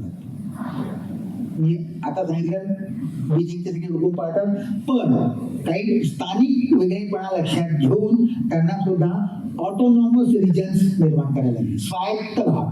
चीनमध्ये तुम्हाला इतर लोकांपेक्षा जास्त अधिकार, इकडे 4 राज्य तुम्हाला 8 मिळतील, त्याचे 5 आहे. Indo Mongolia autonomous region, Zhuang autonomous region, Tibet autonomous region, निकी हुई ऑटोनॉमस रिजन, आणि शेवटचा झिंगियांग युगुर ऑटोनॉमस रिजन. हे 5 भाग असे आहेत की ज्यांना इतर 17 प्रांतांपेक्षा जास्त अधिकार, स्वतःचं वेगळेपण जपण्यासाठी वेगळेपण सरकारने मान्य केले, ते जपलं पाहिजे हेही मान्य केलेलं आहे. त्या जपण्याचे तुम्हाला जास्त अधिकार दिले पाहिजे हेही मान्य केलेलं आहे. ते काय काय बघा, सगळ्या चीन एक नाहीये. मी पहिल्या स्लाइड पासून सांगतो त्या वेगळेपणाचा एक पार्ट आणखी पुढे नेतो की ऑफिशियली सरकार सांगतं की तुम्ही आमच्यापेक्षा बऱ्याच प्रमाणात वेगळे आहात, पण आमचे आहात. आम्ही तुम्हाला जास्त अधिकार, आम्ही तुम्हाला तुमचा वेगळेपणा जो जपला पाहिजे हे आम्हाला मान्य आहे. आता पुरावा काय, तर will be given more rights, more benefits to maintain your different activity. असे चीनमध्ये आणि सगळे बघा सुरुवातीच्या 10 वर्षातले 49ची क्रांती 49 to 59 त्याच्या आत पडापड चीन हे सगळं सेट करून टाकलं. नाही हे ते 5 प्रांत आहे जिथं ऑटोनॉमस रिजन्स आहे. तो बघा तिकडे इंडियन म्हणले हा झिंगियांग, हा तिबेट, तो हे 5 प्रांत आहे. आणि सगळे हा एक खालचा सोडला इथं हुई नावाचे मुसलमान हे आहे. फक्त ते कसं या संदर्भात एक लक्षात घ्या, पंडित कधी भागवत आणखी सांगू शकतील. Geography is history.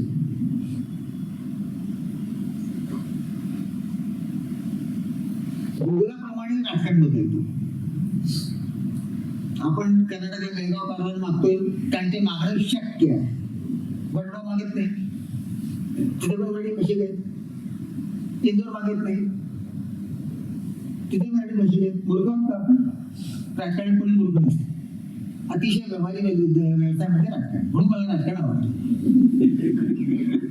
कारण असं मागायचं ते मागू शकतो. बेळगाव कारवार काय खोटं द्या, अशी लाईन मारा महाराष्ट्रात, अशी लाईन मारा काय काय नाही ते देऊ शकतो म्हणून मागते रे, आम्हाला बरोबर द्या, घेऊन द्या, हे घे आता खिशातून काढतो नाही का. इथं हे जे सगळे रिजिट्स आहेत त्याच्यात इथं हुई मुसलमान आहे ते स्वातंत्र्याची मागणी करत नाही, हे करतात कारण इकडून त्यांना मदत मिळू शकते. त्यांच्या प्रॉब्लेम्स आज शेजारी मुसलमान देश आहे पण रशिया असता तरी मदत करू शकला असतं, कारण आपल्या शेजारच्या देशाला त्रास देणं हा राजकारणाचा भाग आहे. तो शक्यतो शांतपणे झोपू नये, तो शक्यतो वाढू नये, त्यामुळे तिथे जर काही कंट्रोल होत असेल. आता बांगलादेशची जी मुक्ती वाहिनी त्याच्याविषयी भारत सरकारची भूमिका आता बच्च्याला माहिती आहे. कोण ही पोरं मुक्ती वाहिनी ह्या बाजूने फिरणारी पोरं ह्याला तयार केलं कोणी, ह्याला सगळं ट्रेनिंग दिलं कोणी, आपण होतो की ह्याच्याकडे मान्य झालेल्या गोष्टी आहेत तसं सगळीकडे असतं. त्यामुळे ह्या शी काही फार हे नाही. तिथे मुसलमान आहेत वेगळ्या प्रदेशातला, तिबेटला इकडून मदत होऊ शकत नाही कारण तिबेटमध्ये काय टेन्शन नसतं.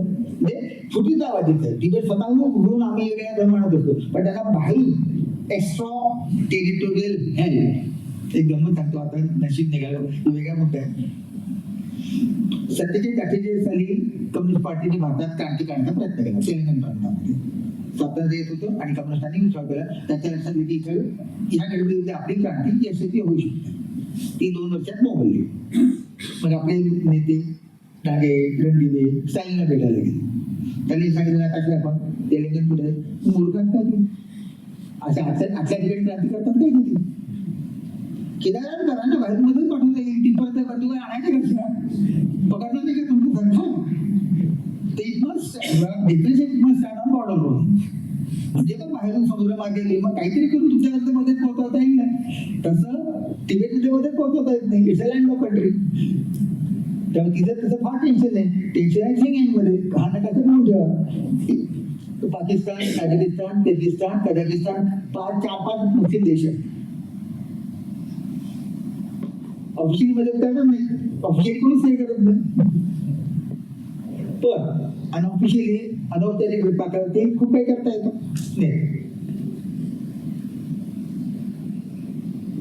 नाही आपला टॅक्सचा विषय हा प्रांत असा आहे. 49 साली दुसरा मुद्दा आधी घ्या. 49 साली ह्या प्रांतामध्ये 85% मुसलमान होते आणि 15% हान मनुष्य होते. चीनने तेव्हापासून धोरण केलं की पॉप्युलेशन मायग्रेशन ठरवलं की तू हा नाही ना तू चीनला दुकान टाकणार तुला जमीन आणखू पडते. आज 20 साली हान 15% झाले आणि हे 85 ते 45% पर्यंत आले. म्हणजे एक गोळीने झाडतात पॉप्युलेशन लोकसंख्या हे झाडतात फ्रॉम मेजॉरिटी टू मायनॉरिटी.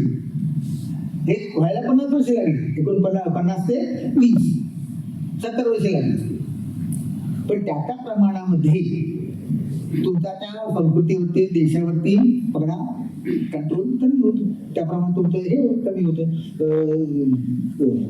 त्याच्या चळवळीची धार कमी होते. आता पहिल्यांदा धर्मावरती आधारित समाज आणि धर्मांना मानणारा शासन व्यवस्था अशी ती टाकली. आणि चीन मधला धर्मनिरपेक्षतावाद भारतातील धर्मनिरपेक्षतावाद कसा वेगळा हे मी तुम्हाला सांगितलं. चीन तिथं ऑफिशियली मशीन पाडू शकतो, साकारच पाडू. कुठल्या धर्माच्या पायिकांनी पाडण्याची गरज नाही, सरकार पाडतंय किंवा नवीन बांधून देणार. तिथं आज त्या मशिदीमध्ये जर मौलवी नेमायचा असेल तर सरकारने ट्रेन केलेला मौलवी नेमावा. तर तो मौलवी समाजवादी संस्कार असलेल्या कुराण शिकवतो, तुमचं कुराण शिकवतो. त्यांनी पुढची पिढी तुम्हाला काय लागते असते. मुद्दा आहे हा मुद्दा पहिला याच्यात लक्षात घ्या की अथेन्स PRC चायना आणि धर्माच्या आधारे जगणारा एक प्रांत जो बॉर्डर प्रांत आहे त्यामध्ये मुस्लिम देश आहे मदत करायला म्हणून ती खळबळजनक सिच्युएशन असते. तिसरा ह्या आता मुद्दा दाखल करू की 5 ऑटोनॉमस रिजन्स आहेत तर तर let be tolerant cultural policy to let different people live under our banner. आपल्या झेंड्याखाली आपल्यापेक्षा वेगळ्या लोकांनी शांततापूर्ण जर जगायचं असेल तर काही प्रमाणात आपल्याला सहिष्णू धोरण स्वीकारावं लागेल. आणि ते तुमच्यात नाहीये. 5 प्रांतात हिशोब केला जो 17-18 कोटी लोक होते. 17-18 कोटी लोक म्हणजे महाराष्ट्रापेक्षा 2 महाराष्ट्र 10 कोटी लोक होते. आपल्या सुप्रीम तरी जर तुमच्यापेक्षा वेगळे असतील आणि ते जर विखुरलेले असतील सगळ्या देशभर तर त्यांना काही प्रमाणामध्ये त्यांच्याप्रमाणे जगण्याची तुम्हाला ऑफिशियली परमिशन दिली पाहिजे. आता how much is too much हा सुद्धा आजच्या काळामध्ये सर सांगते तुम्हाला कॅनेडियन स्कॉलर आहे ते मिळेल का. तो म्हणतो की मल्टीकल्चरलिझम हा सगळ्या जगाला स्वीकारावा लागेल. आता अमेरिकेत कितीतरी भारतीय आहेत ते गणपती बसवतात. आता किती दिवस बसू द्यायचं 10 दिवस 10 दिवस 2 दिवस ठीक आहे. 0 पासून 2 दिवस मिरवणूक काढायची विसर्जन नाही मेन रोडून नाही काढायची मागच्या काही प्रमाणात तुम्हाला तुमच्या आता हे 40 वर्षापूर्वी नव्हतं पण 40 वर्षात परिस्थिती बदलली. आता व्हाईट हाऊस मध्ये आकाश कंदील लावतात. त्या 30 लाख मतदार असतील आणि त्यांची मतं जर मला हवी असतील तिथे इफ्तार पार्टी करतात. पण 70 लाख मुसलमान आहेत मतदार आहे. हा जो मल्टीकल्चरलिझम आहे. पण आता हे किती करायचं 10 दिवस बसवायचं का. मेन रोटी आपल्याकडे जशी 36 तासांनी मिरवणूक संपली वगैरे बातम्या वगैरे न्यूयॉर्क टाइम्समध्ये ते नाही होऊ देणार. आता किती सध्या हवाचीच नाही म्हणते. आता फॉर्म्युला कोणाकडे नाही. चीनचा हाय मॉडेल आपलं ते मॉडेल करतात ते प्रत्येक देशाला आपण मॉडेल सहन करण्याचा मुद्दा आज आहे की प्रत्येक देशाला आज अल्पसंख्याकांविषयी धोरण ठेवावं. कारण जसे देश इकॉनॉमिक सरकार होते किंवा सगळे ख्रिश्चन नो मोर. पॅरिसमध्ये 12 लाख मुसलमान आहे. मालेगावमध्ये दंगली होतात तशा पॅरिसमध्ये दंगली होती. मालेगाव पॅरिसमध्ये दंगल अरे आम्हाला वाटलं आमच्याकडे होतो फक्त अरे तिकडे बोलला नाही. कारण आपलं हे सगळे ऑफिशियल सिटिझन्स आहेत. तुम्ही व्हिसा घेऊन त्यांना बोलवलेलं आहे. त्याच्याकडे तुमचा पासपोर्ट आहे नागरिकत्व आहे. बेकायदेशीर घुसखोर आहे त्यांना तर आपण तोडून हाकलून देतो. ट्रम्प पण हाकलून देतात. पण जर 30, 40, 50, 60, 70 लाख लोक ऑफिशियल तुमच्या देशात आहेत तर त्यांचा काय 8 तास तुम्ही त्याच्याकडे काम करून घेतात. उद्या 16 तासाचा काय. मग मला गुरुवारचा सगळं कितीतरी खायला मिळते नाही. मला चालू करता येते नाही. तोच मुद्दा चीन समोर सुद्धा आहे. 17-18 कोटी लोक जर आपल्या हान समस्यांपेक्षा वेगळे असतील तर त्यांना आपल्या देशात ठेवायचं असेल राहायचं असेल तर काही प्रमाणात आपल्याला लवचिक धोरण स्वीकारावं लागेल. That what about tolerant cultural policy. आणि म्हणूनच अल्पसंख्याकांना आपल्याकडे जसे आहेत तसे तिकडे खूप अधिकार आहे. हा विषय कपलला 1 मुलगी फक्त एकच मुलगी द्या. बघा आता मुलगी तुम्ही तुमचं बघा. पण नॉन हार्म जर असेल तर 2-3 चालतील. कारण तुम्ही अल्पसंख्याक तुम्ही मायनॉरिटी आहात. लक्षात येतं. इथिगुर म्हणजे ते झिंग्या प्रांताचं नाव आहे. निगुराचं समाजाचं नाव आहे. जसं सुन्नी मुसलमान शिया मुसलमान मालेगावचे मुसलमान तसे निगुर मुसलमान. पण प्रांत झिंग्या तिथल्या प्रांतातल्या मुसलमानांना एक अपत्य या धोरणापासून त्याच्यामध्ये कन्सेशन दिलं जातं. नेक्स्ट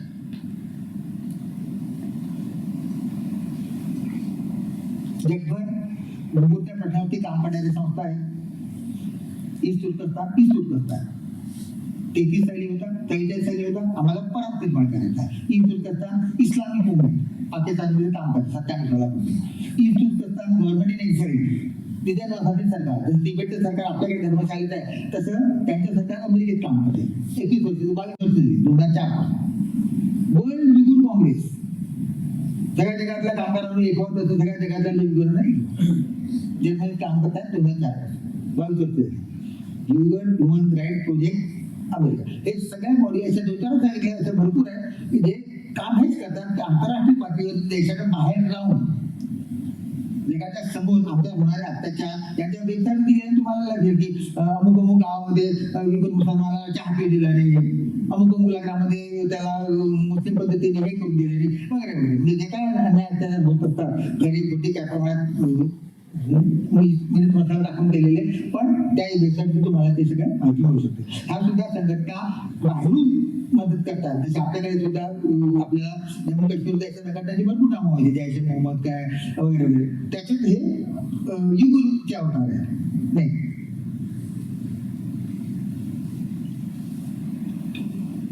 जे बाहेर ते डेमोक्रेटिक मान्य करतात, आतमध्ये ते आहे ते इथं बॉम्ब लाव, ती चुडव, त्या सिनेमा हॉलमध्ये बॉम्ब ठेव, असे सतत सुरू असतात, सतत. चीन आता शक्य झालं, मला रिसर्च का करता आला, कारण 21 रिसर्च केला. आज जर 50-60 तारीख करायच्या म्हटलं असतं तर मला करता आला नसतं, कारण माहितीच नसती. आज नुसतं युगून इश्यू केले, तुम्ही 4 दिन वाचून काढा, एवढी माहिती तुम्हाला गुगलवरती मिळू शकते, इतकी माहिती मिळू शकते. मुद्दा आहे, पण त्यामुळे ही मागणी जशी बाहेरून डेमोक्रेटिक माध्यमातून व्यक्त होत असते, तशी यांनीकडून व्यक्त होत असते.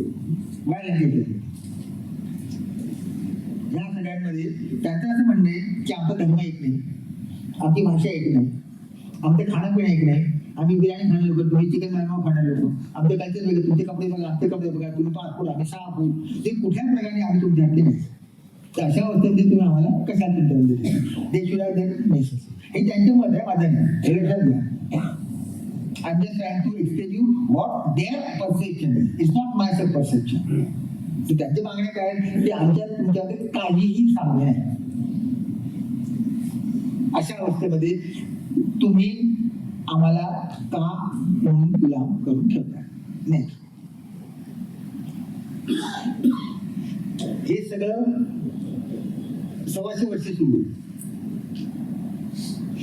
याला मोठा झटका बसला 91 या हिंदुस्थानात पोहोचवला आणि नवीन मुस्लिम सत्ता तिकडे जर होऊ शकतो तिथे का नाही. बघता बघता 5-7 मुस्लिम देश माझ्या आजूबाजूला निर्माण झाले, तर मला पण जगू शकतं ना. माझी जमीन आहे, माझी भाषा आहे, माझं कल्चर आहे, आणि मी कधी काही का होणार होतो. मी काही टाइम दिला नव्हतो, 6 महिने होतो, 4 वर्ष होतो, त्याच्या वेळेस आधी होतो, मग आता मला करायचं आहे. सो रशियाच्या कोसळण्याचा असाही परिणाम होतो की जर तिथे होऊ शकतं तर मी पण करू शकतो. आणि हे तर माझे शेजारी आहेत. तुम्हाला कसं दाखवला मी इकडून सगळे पूर्ण रशियात आहे, म्हणजे इस्लामिक स्टेट्स नाव Azerbaijan, Kazakhstan, Kyrgyzstan, Tajikistan, Turkmenistan, Uzbekistan असे हे बघा 3-6 मुस्लिम राज्य निर्माण झाले. 15 पैकी रशियातील 15 राज्य देश निर्माण झाले. या 15 पैकी 6 मुस्लिम देश, हे सगळे आशियामध्ये आहेत, आपल्यावर आहे. त्यातले जॉर्जिया वगैरे तिकडे युरोपमध्ये, पण आपल्या बाजूला कोण आहेत हे 6 देश. त्यामुळे युरोपमधल्या मुसलमानांना जे पलीकडच्या सीमारेषेत आहेत, सीमारेषेच्या भानगड सांगतो. 83 झाली तेव्हा नंतर इंदिरा गांधी फोन गेला. 83 साली पाकिस्तानमध्ये मोठी चळवळ काही दिवस उभी राहिली. त्याचं नाव MRD, movement for restoration of democracy. 83 साली ते बांगलादेश स्थापन झाल्यानंतर 12 वर्ष 71 साली बांगलादेश, 83 साली तेव्हा इंदिरा गांधी होत्या. त्यांनी नेहमीप्रमाणे सहज बोलता बोलता बोलल्यासारखं करून नवीन धोरणात्मक निर्णय जे आहे तिला की सीमे पलीकडे जे होतं त्याच्याकडे आम्ही दुर्लक्ष करू शकत नाही. सीमेपलीकडे पाकिस्तान कुठले तसं म्हणायची पद्धत नाव घ्यायचं नसतं. सीमेपलीकडे कुठे सीमा, सीमेपलीकडे जे होतं त्याच्याकडे आम्ही दुर्लक्ष करू शकत नाही. म्हणजेच काय, तर जसं बांगलादेशला आम्ही मदत केली तसं MRDला मदत करू. सीमेपलीकडे म्हणजे बाजूला आणि 83 साली तेव्हा हुकुमशाही होती. देण्यासाठी भुट्टो वगैरे खूप नंतर. त्याच्या अगोदरच्या मुद्दा काय की शेजारच्या देशात काय होतं त्याचा परिणाम तुमच्या देशावर होत होतो. उघड मुसलमानांना तसं वाटलं की पलीकडचा देश जो परवापर्यंत रशियाचा गुलाम होता, आपण जसे चीनचे आहोत तसे, तो जर स्वतंत्र होऊ शकतो रशियाच्या जोखडाखाली तर निघून होऊ शकतो. काय ना नेबर. आणि त्याच्या या 6 पैकी डायरेक्ट नेबर असलेले हे 3 देश त्यांचे फिजिकली बॉर्डर्स आहेत. त्याला राजकारणाची बॉर्डर खूप मोठी आहे. अर्जेंटिना, कझाकिस्तान, किर्गिस्तान, ताजिकिस्तान हे त्याचे फिजिकल बॉर्डर्स आहेत. त्यातली सगळ्यात लांब बॉर्डर कझाकिस्तानचे, पलीकडे रशियाची थोडीशी बॉर्डर आहे, तिकडे मंगोलिया आहे. आता हा इकडे आपल्या ताब्यात नाही होणार, पण भारताचे पण सुद्धा त्यांची शेजारी असू शकतो. नाही आता चीन काय करते? हाऊ चीन ट्राय टू काउंटर धिस सेपरेटिझम. 2001 नंतर जे सगळे 91 सालानंतर 2001 जे बदल झाले त्यातला महत्वाचा बदल चीन पुढाकार घेऊन शांघाय कॉर्पोरेशन ऑर्गनायझेशन आपली संस्था स्थापन केली. त्याच्यात ते तीनही युगोचे शेजारी देश घेतले, कझाकिस्तान, ताजिकिस्तान, किर्गिस्तान, चीन, रशिया. म्हणजे इकडून तिथल्या मुसलमानांना कुठल्याच प्रकारची मदत मिळू नये म्हणून त्यांना तिथून कुठून मदत मिळू शकेल या तिन्ही देशांना घेऊन आणि रशियाच्या मदतीने एक नवीन संघटना टाकली 2001 साली. तिचं नाव SCO, शांघाय कॉर्पोरेशन ऑर्गनायझेशन. त्याचा हल्ली भारत पाकिस्तान त्यात गेले, आता आणखी त्यात गेले. म्हणजे ऑफिशियली सरकार टू सरकार तुम्ही चर्चा करून तुमच्या देशातून आमच्या फुटुत्यावरती जी मदत मिळते त्याला तुम्ही लगाम घाला, बंधन घाला, त्यांची कुलप बंद करा वगैरे तुम्हाला मदत करतात. हे सगळे प्रयत्न असतात, त्यापूर्वी कुठल्या प्रयत्नाला कोणी यश मिळत नाही. Their all attempt to control this. SCO नकाशा बघितला तर आजूबाजूला सगळा प्रांत चीननी आपल्या मित्र राष्ट्रांच्या मदतीने या संघटनेच्या बॅनरखाली एकत्र आणला आणि त्यांना मिळणारी सगळीकडून मदत बंद करण्याचा प्रयत्न केला. नाही आता आपलं काय शेवटच्या म्हणतात त्यांना सुपर पॉवर नंबर 2014 ऑफिशियली आमचं स्वप्न. त्याच्यासाठी बेस्ट अँड्रॉइड इनिशिएटिव्ह जाहीर केला 13 वर्षापूर्वी, ज्याच्यामुळं ते इतपुरता हा तो बियाणं आहे. जुना बियाणं फक्त जमिनीवरचा होता, ताजा बियाणं समुद्रातून सुद्धा जाणार आहे. त्यामुळे तिथे बघा बियाणं जमिनीतून जाणारा आणि लाल जो आहे तो मेरिटाईम रूट. त्या दोन्ही प्रकारे जगाच्या व्यापारातील चीनचा ठसा असावा, काबा असावा, कंट्रोल असावा. आता मागे झालं, एक स्लाइड मागे झालं. Most ambitious project global trade करायचा. चीनच पैसे देईल, आर्थिक मदत, चीनचे कंपन्यांना कंत्राट द्या, चीनच्या कंपन्यांना नोकरी द्या, त्याच्यातून निर्माण होतो तो लँड आणि मॅरिटाईम असा हा मोठा प्रोजेक्ट आहे. ह्याच्यातून 20-25 वर्षात चीन बघता बघता आर्थिक महासत्ता म्हणतात. आर्थिक महासत्तेचे दिवस आहे, मारामारी करण्याचे दिवस मागे पडले. We are into geo economics, not geo politics. तर त्याचा चांगला आयुष्यात चांगला म्हणजे चीनच्या स्वप्न प्रत्यक्षात आणण्याचा मोठा हत्यार म्हणजे बियाणं. याचा तुम्हाला कॅल्क्युलेट परत बघून द्या एकदा. तिथून हे सगळे युरोपपर्यंत जातं आणि त्या सगळ्यासाठी चीनची देखील 13 वर्षापूर्वी 13 साली जाहीर केली. आता त्याला 13 वर्ष होत आहे, त्याच्यात सुरू झाले नाही. आज 13 साली जेवढं त्याच्याविषयी जोरदार बोलणं होतं तेवढं आज राहिलेले नाही. कारण त्याच्यातून तुम्ही कर्जाच्या साखर अडकता. म्हणजे कर्ज पण घ्यायचं, आमच्या माणसा नोकऱ्या पण द्यायच्या, त्या निर्माण होणाऱ्या ऍसिड परतफेड होत नाही. खाली श्रीलंकेचं उदाहरण दिलं, चीनच्या मदतीने हेमंत टोटा आमचं मोठं बंदर बांधलं आंतरराष्ट्रीय, खूप पैसे मिळतील असं वाटलं, काय मिळाले नाही. शेवटी ते बंदर चीनला श्रीलंकेची 99 वर्षाची होतं, ज्याला श्रीलंकेमध्ये चीनचं बंदर आहे. त्याचं आधी ओपीएम वॉरच्या वेळेस चीनच्या सम्राटाला ते पैसे देता येत नव्हते, तेव्हा त्यांनी हाँगकाँग 90 वर्षासाठी दिले. याला पण पाय नाही जगाच्या इतिहासात की आम्ही पैसे देऊ शकत नाही. आपल्या मराठीचा इतिहास बघा, एवढा जमीन आठवड्यात लिहून दिला, चौथाही देशमुखचा हक्क तुझा. म्हणजे काय, म्हणजे इथून येणार उत्पन्न तुझं, तुझे पैसे मी देऊ शकत नाही.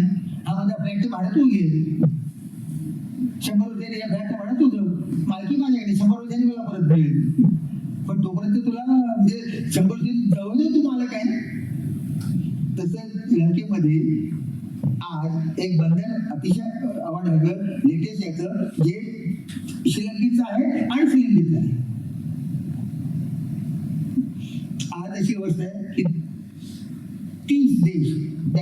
करारात भाग घेतला ते सार्वजनिक करण्यात पडले आणि ते बाहेर आणखी धडपड करतात. काही लोक तर बाहेर पण पडले, जे लोक तर बाहेर पडले आम्हाला हे नको काय असेल ते त्याचं काय पेनल्टी क्लॉज असेल तो घ्या पण कारण आज उद्या परवा फास आहे. आता याच्यात झिंग्यांग कुठे येतो, तो जो बिहाराचा नकाशा दाखवला त्यातला 90% भाग झिंग्यांगमध्ये येतो फिजिकली. ते सगळे जे रूट आहेत हा तो जो बॉर्डर प्रॉव्हिन्स आहे, तुम्हाला तुर्कस्तान पर्यंत जायचं असेल, सेंट्रल एशियात जायचं असेल, तिथून युरोपात जायचं असेल तर झिंग्यांग तुमचं ताकद पाहिजे. Connecting China to central Asia, Europe and beyond.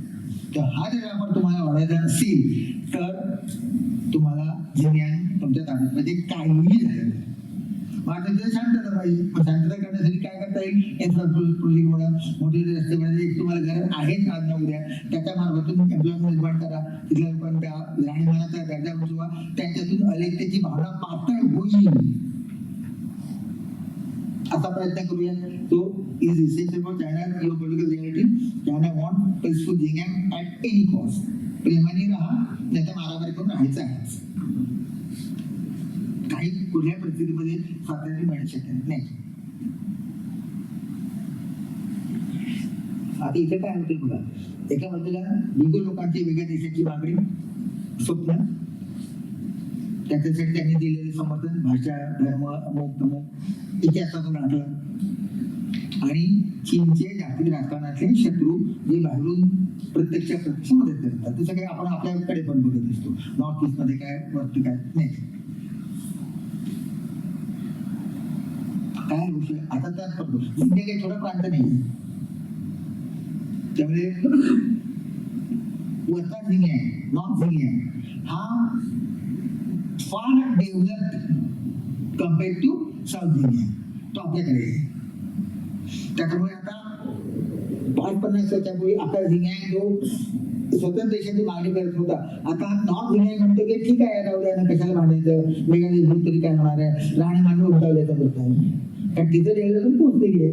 So आता त्या जसं आपण संयुक्त महाराष्ट्र चळवळीमध्ये सगळ्या मराठी लोकांची एक मोठी मागणी नव्हती ना, म्हणून मारामारी करावं लागलं. इतर लोकांना आपल्याला राज्यपडा पण पाहिजे, आपल्याला काय करावं लागलं, कारण विदर्भ यायला तयार नव्हता, मराठवाडा यायला तयार नव्हता.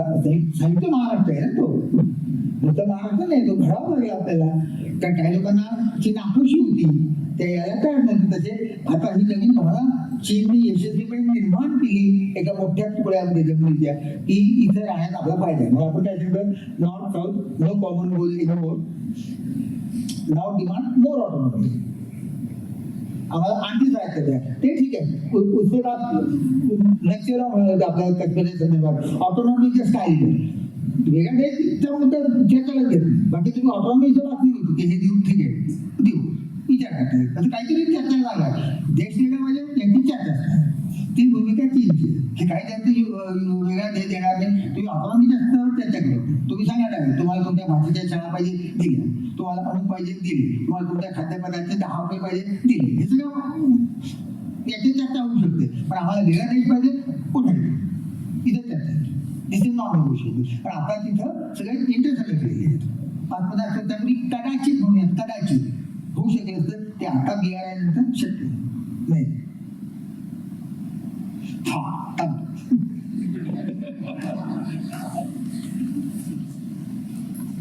हे काढू हा मी आहे ना, हे काढून का. अच्छा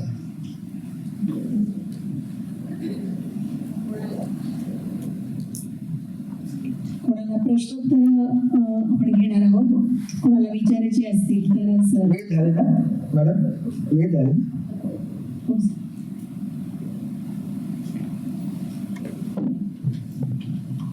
नमस्कार.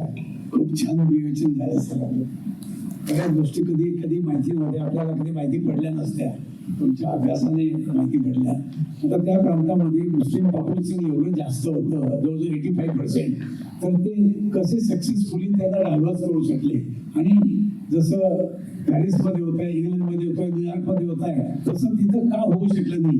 मेजॉरिटी वाढवून त्यांचे 2% पॉप्युलेशन 10%, 25% का नाही झाले, एकेका भागात हळूहळू वाढवून असं का नाही होऊ शकलं ते. मुद्दा झिंग्यांग पुरतच आहे ना. हा एकच प्रांताचा वेगळा देश मागतो आणि तो त्या देश मागून शंकाकडे पण मदत मिळते. त्यामुळे हे 49 पासूनच क्लिअर होतं की आज जरी मुस्लिम देश असतील 91 पासून त्याच्या अगोदर रशिया होता तिथे, त्या रशियात मदत करणार. हे सगळे पहिला दुसरा जो ईस्ट तुर्कस्तान निर्माण झाला तो रशियाच्या मदतीने झाला. त्याच्यामुळे हा प्रांत आज उद्या ना आपल्याला त्रास देईल हे माहितीच होतं. त्याचा बॉर्डर प्रॉब्लेम्स आहेत, वेगळ्या आहेत. त्यामुळे आतापासून त्याच्यामध्ये काम करा. म्हणून की माओपासून पासून या सगळ्यांनी शांतपणे आपल्या मुंबईमध्ये बघा, आपण स्वतः मायनॉरिटी झालं सरकारचं धोरण नसताना आपण आपल्या गावात मायनॉरिटी झालो की. तर हे जर आपल्या डोळ्यापुढे लोकशाही देशामध्ये होऊ शकतं तर जिथे सरकारच हे धोरण राबवते तर तिथे मेजॉरिटी मायनॉरिटी करायला किती वेळ लागतो? रात्र झालेलं नाहीये. 1000 लोक त्यांनी इथं बोलले असते ना, सिस्टमॅटिक प्रोसेस असते ती. त्यामुळे इंटेलिजंट सरकार शांतपणे पॉलिसी आपण त्याला मिळवली. यावर्षी 10%, पुढच्याची 12%, पुढच्याची 13%, आता करत 8% पुन्हा आणून घे. आणि शिवाय तिकडचे जे काय म्हणायचं सत्तेची केंद्र असतात, सध्या एखाद्या गावाचा ब्रँच मॅनेजर तो कोण असेल तो हा नसेल. तिथली एखादी कंपनी असेल त्याचा जनरल मॅनेजर कोण असेल तो हा नसेल. तिथलं विद्यापीठ असेल त्याचा व्हायचा असेल कोण असेल हा नसेल. म्हणजे ते मॉडेल सत्तेचं मॉडेल. 300-200 वर्ष इंग्रजांनी देश चालवला. किती इंग्रज होते हो भारतात? 32 कोटीच्या देशामध्ये, 22 कोटीच्या देशामध्ये, 20 कोटी देशामध्ये काही लाखामध्ये इंग्रज होते. जिल्ह्यामध्ये कोण? एक district collector, chief medical officer, DSP, 5 लोक, 6 लोक, 10 लोक. 17-80 लाखाचा जिल्हा सांभाळायचे ना. एक 28-57 सरकार मासिक प्रमाण बंद झालेलं नाहीये. हे आपला इतिहास आहे. मुद्दा असा आहे की हे सगळं सरकार ठरवून करतं, यशस्वीपणे करतं. त्यामुळे आता त्याच्यातच आणि हे एका मध्ये दुसऱ्या मध्ये डेव्हलपमेंट. म्हणून आता शेवटी हे दाखवतो तुम्हाला उत्तर देण्या म्हणतो की कशाला जायचं, कशाला भांडायचं, काय वाईट आहे, आपली मुलं चांगल्या शिकतात, नोकरी मिळतात, गाडी आहे. देश निर्माण करून करायला पाहिजे. कशाला शेवटी देश कशासाठी पाहिजे तुम्हाला? पण तुमची भाषा मागतो असेल, तुमच्या शाळेतले तुमच्या भाषेतली शाळा सुरू आहेत, पुस्तकं सुरू आहेत, तुम्हाला मशिदी द्यायला मिळतं.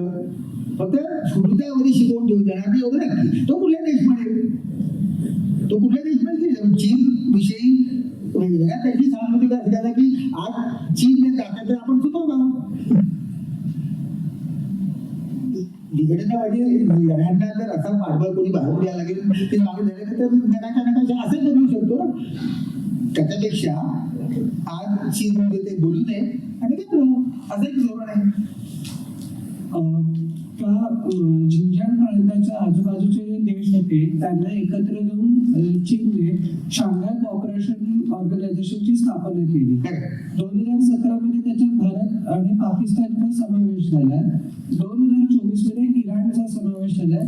त्याच्यासोबत बेलारूसचा समावेश झालाय. बेलारूसचा समावेश होण्यामध्ये काय कारण? तिथे पण काही मुसलमान आहे त्या देशामध्ये. शेवटी काय जिथे तिथे इम्पॉर्टंट पॉकेट्स आहेत तिथे ह्या देशाची त्या जमिनीची निष्ठा वाढावी हा प्रयत्न असतो. हे पण वेगळ्या देशाची मागणी करणार नाही. Idea is to subdue that केली लोक टाकून द्यायचे म्हणून ते कसे शांतपणे करता आलं. जिथे तिथून यांना सपोर्ट मिळू शकतो तिथे सुरुवातीला 5 देश सगळे शेजारी, रशिया, चीन, मग भारत, पाकिस्तान हे 2 महत्वाचे देश आहेत. त्या कॉन्टेक्स्ट मध्ये यांना पण घ्या. ब्रॉडकास्ट करून सगळीकडून ते 3-4 देश त्यांच्या शेजारी आहेत त्यांना शक्यतो सरकारी पातळीवरती मदत होणार. खाजगी पातळीवरती कोण थांबवू शकत नाही. There are always non state actors. देशाच्या संघटनावरती कोणाचा ताबा तसा नसतो. म्हणून त्यांना काही हे करता येते पण सरकारी पातळीवरती होईल का नाही त्याची आम्ही सोय करू टाकू. त्याला पण आता 25 होते 2001 पासून झाला सोडून या गटांना भारताकडून काही अनपेक्षित आपण मदत करतो. अगदी डायरेक्ट मदत नाही पण समजा आता कोणी इकडे नेता आला मध्ये आला होता त्याला कुठे ते 2-3 प्रेस कॉन्फरन्स घेऊन दिली आपण त्याला. आता 2-4 वर्ष पण झाला होता त्यांच्याकडे. त्याची नावं लक्षात राहतात पहिलं. म्हणजे अगदी डायरेक्ट आपण इतक्या कसं ते आता ते हे तर आपण चुकवतात ना. ते जर झालं तर हे आपण पण करणार मुंबईला पण झालेलं आहे. बिलकुल. त्यानंतर आपल्याकडे जसं वाटत तिकडे पण आहे. हे 200 आहेत हे पण 1000 वर्षांतून बाहेरचेच आहेत. ते पण लोक नाहीच आहेत. त्यामुळे हा अख्ख्या आशियामध्ये हा गोंधळ आहे की कोण बाहेरचा आणि कोण आतला, कोण स्थानिक आणि कोण हे. आपल्याकडे सुद्धा आरे बाहेरून आले असं म्हणणारे अभ्यासक आहे, आणि इथले जर असं म्हणणारे अभ्यासक आहे. हा दिस इज टिपिकल एशियन इश्यू. हे तुम्हाला आफ्रिकेत दिसण्याकडे सुद्धा बाहेरशी झालंच नाही, तर तिथेच होते, तिथेच राहिले लोक. बाहेरून सत्ता कधी परत गेले. आपल्याकडे सुजलाम देशाचे काही लोक असतातच की नाही. एवढं पाणी असलेल्या नद्या बघून कोणी परत येणार. बाजूवर सांगायचे की जेव्हा पहिली लाट आली आणि ते गंगेच्या किनारी उभं, त्यांना विश्वासच बसायला की एवढी नाही असू शकते. आमच्याकडे एवढ्या विहिरी आहेत ओएसिसच्या, एवढ्या विहिरीतून आमचं गाव पाणी काढतं. इथं नदीच बघितली नाही एवढी. गंगे यमुनेसारखी नद्या तिकडच्या बघितल्यानंतर बापरे, आता कशा परत आहे. एवढा सुंदर देशामध्ये राहायला आवडायची कोणाला. या दोन्ही संदर्भांमध्ये आधीच्या प्रश्नांच्या जो शांघाय कॉर्पोरेशन कोऑपरेशनचा जो नकाशाची जो आपण त्याच्यामध्ये मंगोलियाचा समावेश नाही आहे, तर याच्या आमची काही स्ट्रॅटेजी और नाही, स्ट्रॅटेजी असते की जिथे जे मुस्लिम आहेत आणि ते can be vocal, they should be part of BSC. भारतात आहेत मुस्लिम समाज, त्या इश्यू तो हे करतो. त्यामुळे वेगळ्या विभाग मुस्लिम त्याचा मग बाकी जपानला पण घेता येईल त्या बाजूने. जपान पण चीन तसे झाले, जपान ह्याला गेलेलं आहे. पण तो मुस्लिम इश्यू आहे, त्या Muslim issue is pound factor which is holding them together. त्याला हेच आहे की इथल्या मुसलमानांना कुठून आणि कोण मदत करेल as per as possible Muslim. So let's try to neutralise it. Sir, माझा एक प्रश्न आहे सर. भारतीय मुस्लिम आणि चायनीज मुस्लिम यांच्यामध्ये काय काय साम्य आणि भेद आहेत, म्हणजे कल्चरली, सोशली असं? म्हणजे कुठल्या म्हणजे आपण भारतीय मुस्लिम आणि पाकिस्तानी मुस्लिम सारखेच आहे. हो, तसं पण ते वेगळे मुस्लिम, चायनीज मुस्लिम टर्किश लोक आहेत ते मुळात. त्यामध्ये जास्त बोलते झिप्पाड. आपल्याकडे आपण पासपूर साहित्य वगैरे असे असू शकतात की नाही, ते तसे टर्किश लोक आहेत. सामाजिक नाही, सामाजिक याच्यात काय नाही. ते मुस्लिम सोसायटी तशी आठवत जाते. म्हणजे कुराण, मशीद, त्याच्यावर ताबा, मौला मौलवीचं महत्व, ही जी सोशल सिस्टम आहे ती सिस्टम तशी नाही. आहेत ना, मदरसा आहे. मदरसामध्ये सरकारची नजर असते. आता तर सॅटेलाइट फिरतात, काही सस्पिशियस लोकांच्या काळात मोबाईल त्याचे ट्रॅक केले जातात. त्यामुळे सर्व्हिलन्स टाईट आहे. प्रश्नच काही तिथं गडबड आहे आणि आज ते शक्य आहे.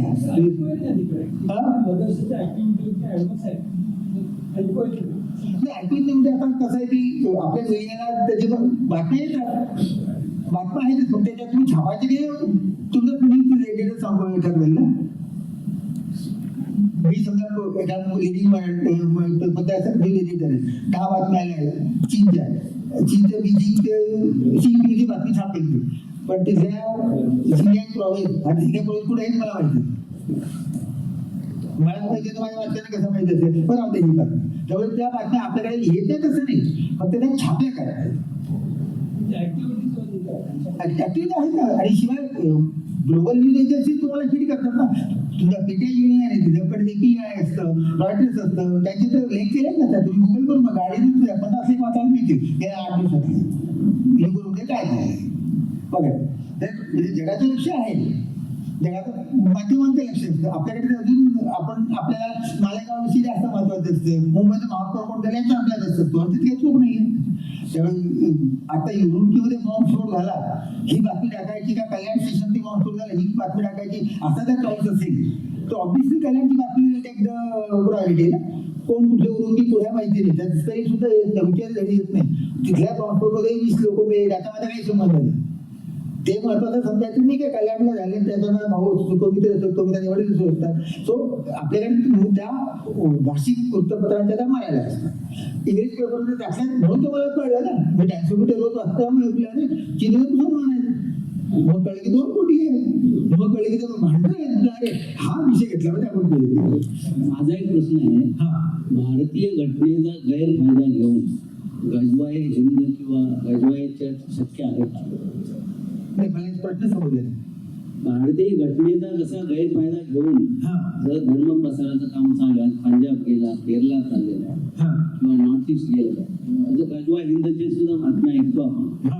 तर भारतीय घटनेचा गैरफायदा घेऊन असं शक्य आहे का बरोबर? पण धर्मांतराचा हक्क तर घटनेत दिलाच आहे ना, नाही का? आपल्याकडे right to practise religion, propagate religion हा आहे. सामूहिक धर्मांतरांना हे आहे. पण पुण्यामध्ये काही पेपर सापडले होते की 2047 पर्यंत गजवा हिंद आपल्याला करायचा आहे. अशा प्रदेशाने भरपूर होईल इतकं तो काही तर करता आता गप्प बसायचं का? नाही, मुद्दा असा आहे की प्रयत्न कोणी केलं, प्रयत्नाला यश मिळतं का, तो मुद्दा आहे. सर आता जो सिंधियन प्रांत जो आहे त्याला पूर्वी सिंधियन म्हणायचे. तर तिथले जे मुसलमान जे आहेत त्यांच्यावर आता तुम्ही सांगितलं की त्यांना बऱ्याच फॅसिलिटीज सरकारने दिलेल्या आहेत, त्यांना त्यांची भाषा, त्यांचं धर्म एका महिन्यापर्यंत निदान चौकटीच्या आत. पण असेही काही रिपोर्ट्स वगैरे किंवा फोटोग्राफ्स आलेले आहेत की जे कदाचित पश्चिमी मीडियामधून आले असतील, ते प्रचार पण असू शकेल. पण त्याच्यामध्ये असं की तिथे त्यांनी कॉन्सन्ट्रेशन कॅम्प टाईप त्यांनी चिनी सरकारने स्थापन केले आणि तिथे त्यांना बंदिस्त करून ठेवलेलं आहे आणि त्यांना कुठल्याही प्रकारचं मध्ये धर्मप्रसाराला किंवा आता मद्रासा वगैरे असं करते सर, त्याला ते एक मला आहे का? नाही, ते खरंच आहे. त्याला ते कॉन्सन्ट्रेशन की आपण म्हणतात एज्युकेशन सेंटर्स म्हणतात.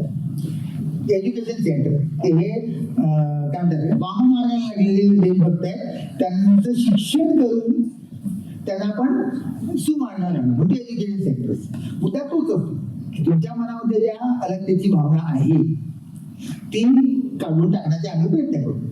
ते प्रेमाने होत नसतील तुम्हाला अटक करून ठेवतो, महिना 2 महिने 3 महिने 6 महिने 8 महिने मध्यभर. कारण अलगतावादी शक्तींना मोकाट कोणी सोडत नाही.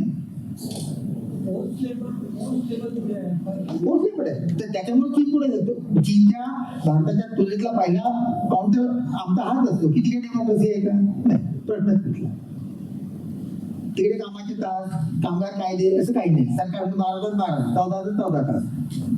म्हणून ते हे का करू शकला, कारण कोणाचं तरी प्रचंड प्रमाणामध्ये हे करून, नाहीतर कसं की आता इकॉनॉमिकचा मुद्दा हा लेबर कॉस्टच कंट्रोल करता येईल.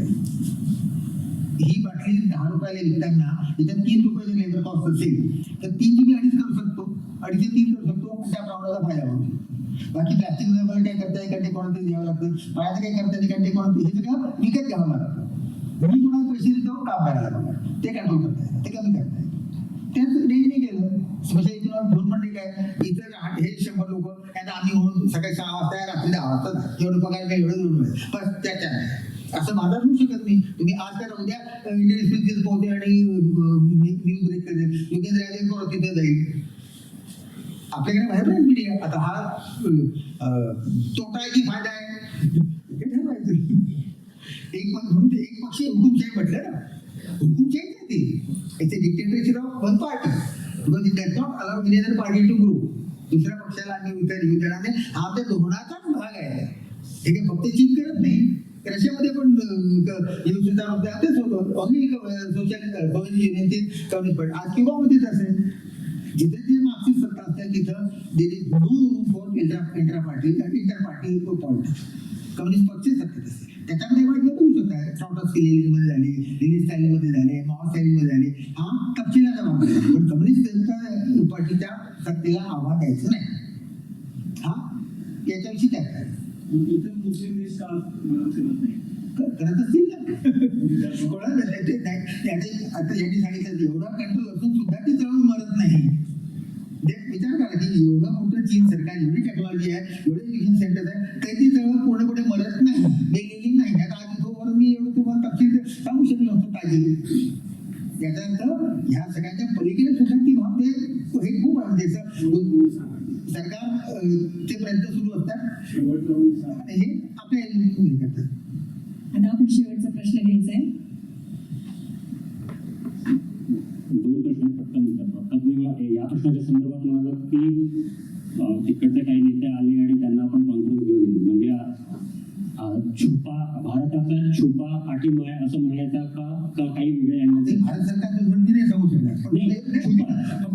आपण बलुचिस्तानबद्दल बऱ्याच बातम्या त्या संदर्भात असं बलुचिस्तान तसंच आहे, तसंच म्हणजे तैवानचं तसं आहे. आपण तैवानला मदत करतो, तैवानच्या भूमिका घेतो, तेव्हा चीनला आवडत नसताना व्यापारी संबंध ठेवतो. हे सगळे पटावरचे गेम आहेत ना, की तू इकडे सेवा दे, मी इकडे सेवा देतो, तू मागा घ्या, मी मागा घेतो, तुम्ही आमच्या वेळेला मदत करू नका, आम्ही तुमच्याला करणार नाही, तुम्ही इकडे गेले आम्ही तिकडे करू. याच्यात कोण त्या क्षणी वर्तन हे वनडे क्रिकेट सारखं. मला सारखं वनडे क्रिकेट आठवतो की पहिल्या प्रत्येक बॉलवरती परिस्थिती बदलते. आता जगात आणि पाठी घेतो, 2 बॉलवर 3 गडी आऊट झाले, बोंबला खाली असेल, आवाज खाली झाले. तसं आज आता या क्षणी उद्याच्या पेपर येईल की बॉल सोड झाला, परत चीन मागे जाईल. म्हणजे कसं आहे, रोज तुम्हाला उठून आज काय आज काय भूमिका घ्यावी, म्हणून ते म्हणून लोक हुशार लोक सरकारमध्ये काम करतात, 12-12 तास 16 तास सतत काम करावं लागतं. की उद्या मोदींना विचारतीलच ना की याचं तुमचं मत काय, ही शुड बी ब्रीफ आपल्याकडे पाकिस्तान प्रश्न आहेच, आता बांगलादेशही क्रिएट होतोय इलेक्शन मध्ये, पुढच्या आठवड्यात काय होईल माहिती नाही. पण मग अशा परिस्थितीमध्ये एक मुस्लिम बहुल देश आणखीन परत एक आपल्या डोक्यावर निर्माण होणं हा आणखीन एक मोठी डोकी नाही का आपल्या दोन्ही बाजूने बघता येईल. चीन तुटला याचा आनंद सुद्धा मानता येईल. एक मोठा आपला आणि प्रॉब्लेम कमी होणार नाही, प्रॉब्लेम कधीच कमी होत नाही. मार्क्सने आता जे वारले ब्रिटिश पत्रकार, त्यांच्या माझ्या आवडतं पुस्तक आहे त्याला फुल स्टॉप. फुल स्टॉप कधी नाही, हा कॉम आहे, आजची परिस्थिती तिथे थांबते, उद्या सकाळी 6 वाजता बघू काय कळू का?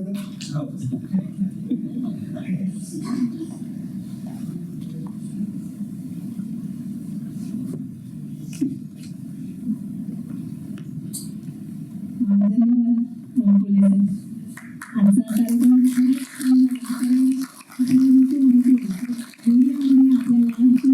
फार काही सांगितलं जात नाही, आपणही फार काही लक्ष देत नाही. तिथेही भरपूर गोष्टी चालू असतात, पण त्यांच्या आणि आपल्या त्यांची जी साम्यवादी राजवट आहे आणि आपली लोकशाही ह्याच्यामधल्या फरकामुळे त्यांना तिथल्या चळवळी भरपूर प्रमाणात कंट्रोलमध्ये ठेवतात. कंट्रोलच म्हणायला पाहिजे, जे आपल्याकडे आपल्याला करता येत नाही. म्हणायला गेलं तर आपल्याकडचा धर्मनिरपेक्ष भारत म्हणून आपण जे कौतुकाने सांगतो त्याचं त्यात एक चांगली गोष्ट आहे की आपण कुणालाही प्रेशर करत नाही, सगळ्यांना त्यांच्या रिलिजन प्रमाणे जगू देतो. त्याचे डिसएडव्हान्टेजेस पण होत आहेत, आपल्याला दिसत आहेत. आपल्याकडे पण डेमोग्राफी बदलल्या जात आहेत, त्याचा इनडायरेक्ट प्रॉब्लेम हा आपल्याकडच्या विकासासाठी सुद्धा होतो आहे. पण त्याचबरोबर दुसऱ्या बाजूला मानवतावादी दृष्टिकोनातून त्या लोकांना सुद्धा जे चीनमध्ये आहेत त्यांना सुद्धा तो त्रास होत आहे. दोन्ही बाजूने आपल्याला बघायला लागतं. पण आपल्या ह्या सगळ्या विषयावर प्रकाश टाकला आज सरांनी, जो आपल्याला कदाचित फार विचार आपण न केलेला हा विषय होता. थँक्यू बोलायचं. आणि आज आपल्याकडे पोलिटिक्स दुसऱ्यांनी आलेले आहेत या आपल्या सुषमा स्वराज मंचावर व्याख्यान द्यायला. आम्ही अपेक्षा करतो की असं नाही, अशीच वेगवेगळ्या अशा संदर्भात व्याख्यानांसाठी आपण इथे येत राहाल. Thank you sir.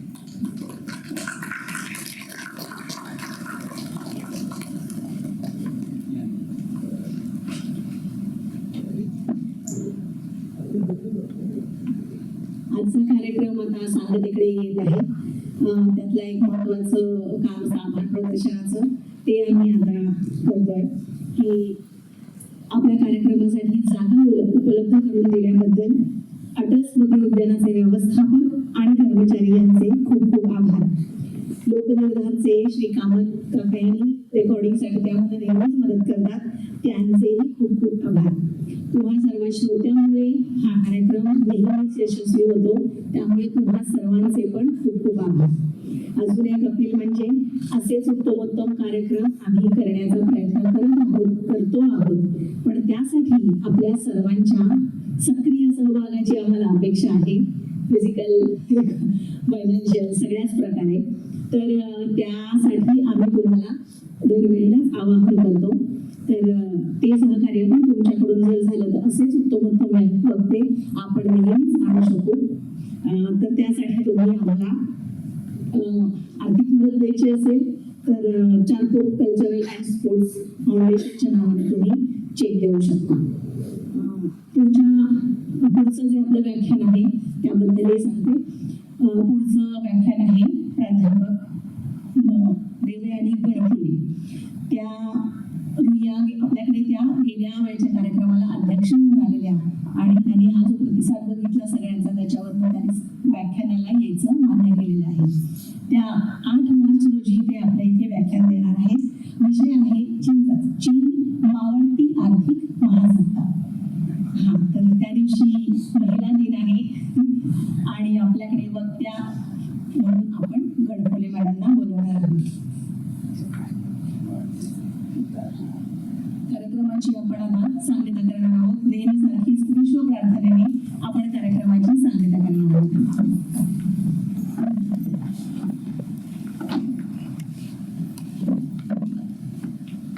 आपण पुढच्या महिन्यात बोरुलीला राहत असलेल्याच व्याख्याता येणार आहे. आम्ही अशी बोरुलीतले व्याख्याते असे रिझर्व असे ठेवलेले की आयत्या वेळेला काही अडचण आली तसंच आपण एकदा प्राध्यापक महेश दामोदरांना पण बोलवणार आहोत काहीतरी वेगळा विषय घेऊन. पण यावेळेला दुसरे व्याख्याते आपल्याला मिळत नाहीत पटकन, त्यावेळेला आम्ही स्थानिक ठेवलेले. ओम गणानां त्वा गणपतिमाय कविं कवीनामुपश्रवस्त्रमं ज्येष्ठराजं ब्रह्मणां ब्रह्मणस्पदां श्रीमन्मूर्तिभिः श्रीदसादनम् ओम यज्ञेन यज्ञमयं देवास्तां धर्माणि प्रथमान्यासन् केहनाकं महिमानस्य तत्र पूर्वे साध्या सन्ति देवाः.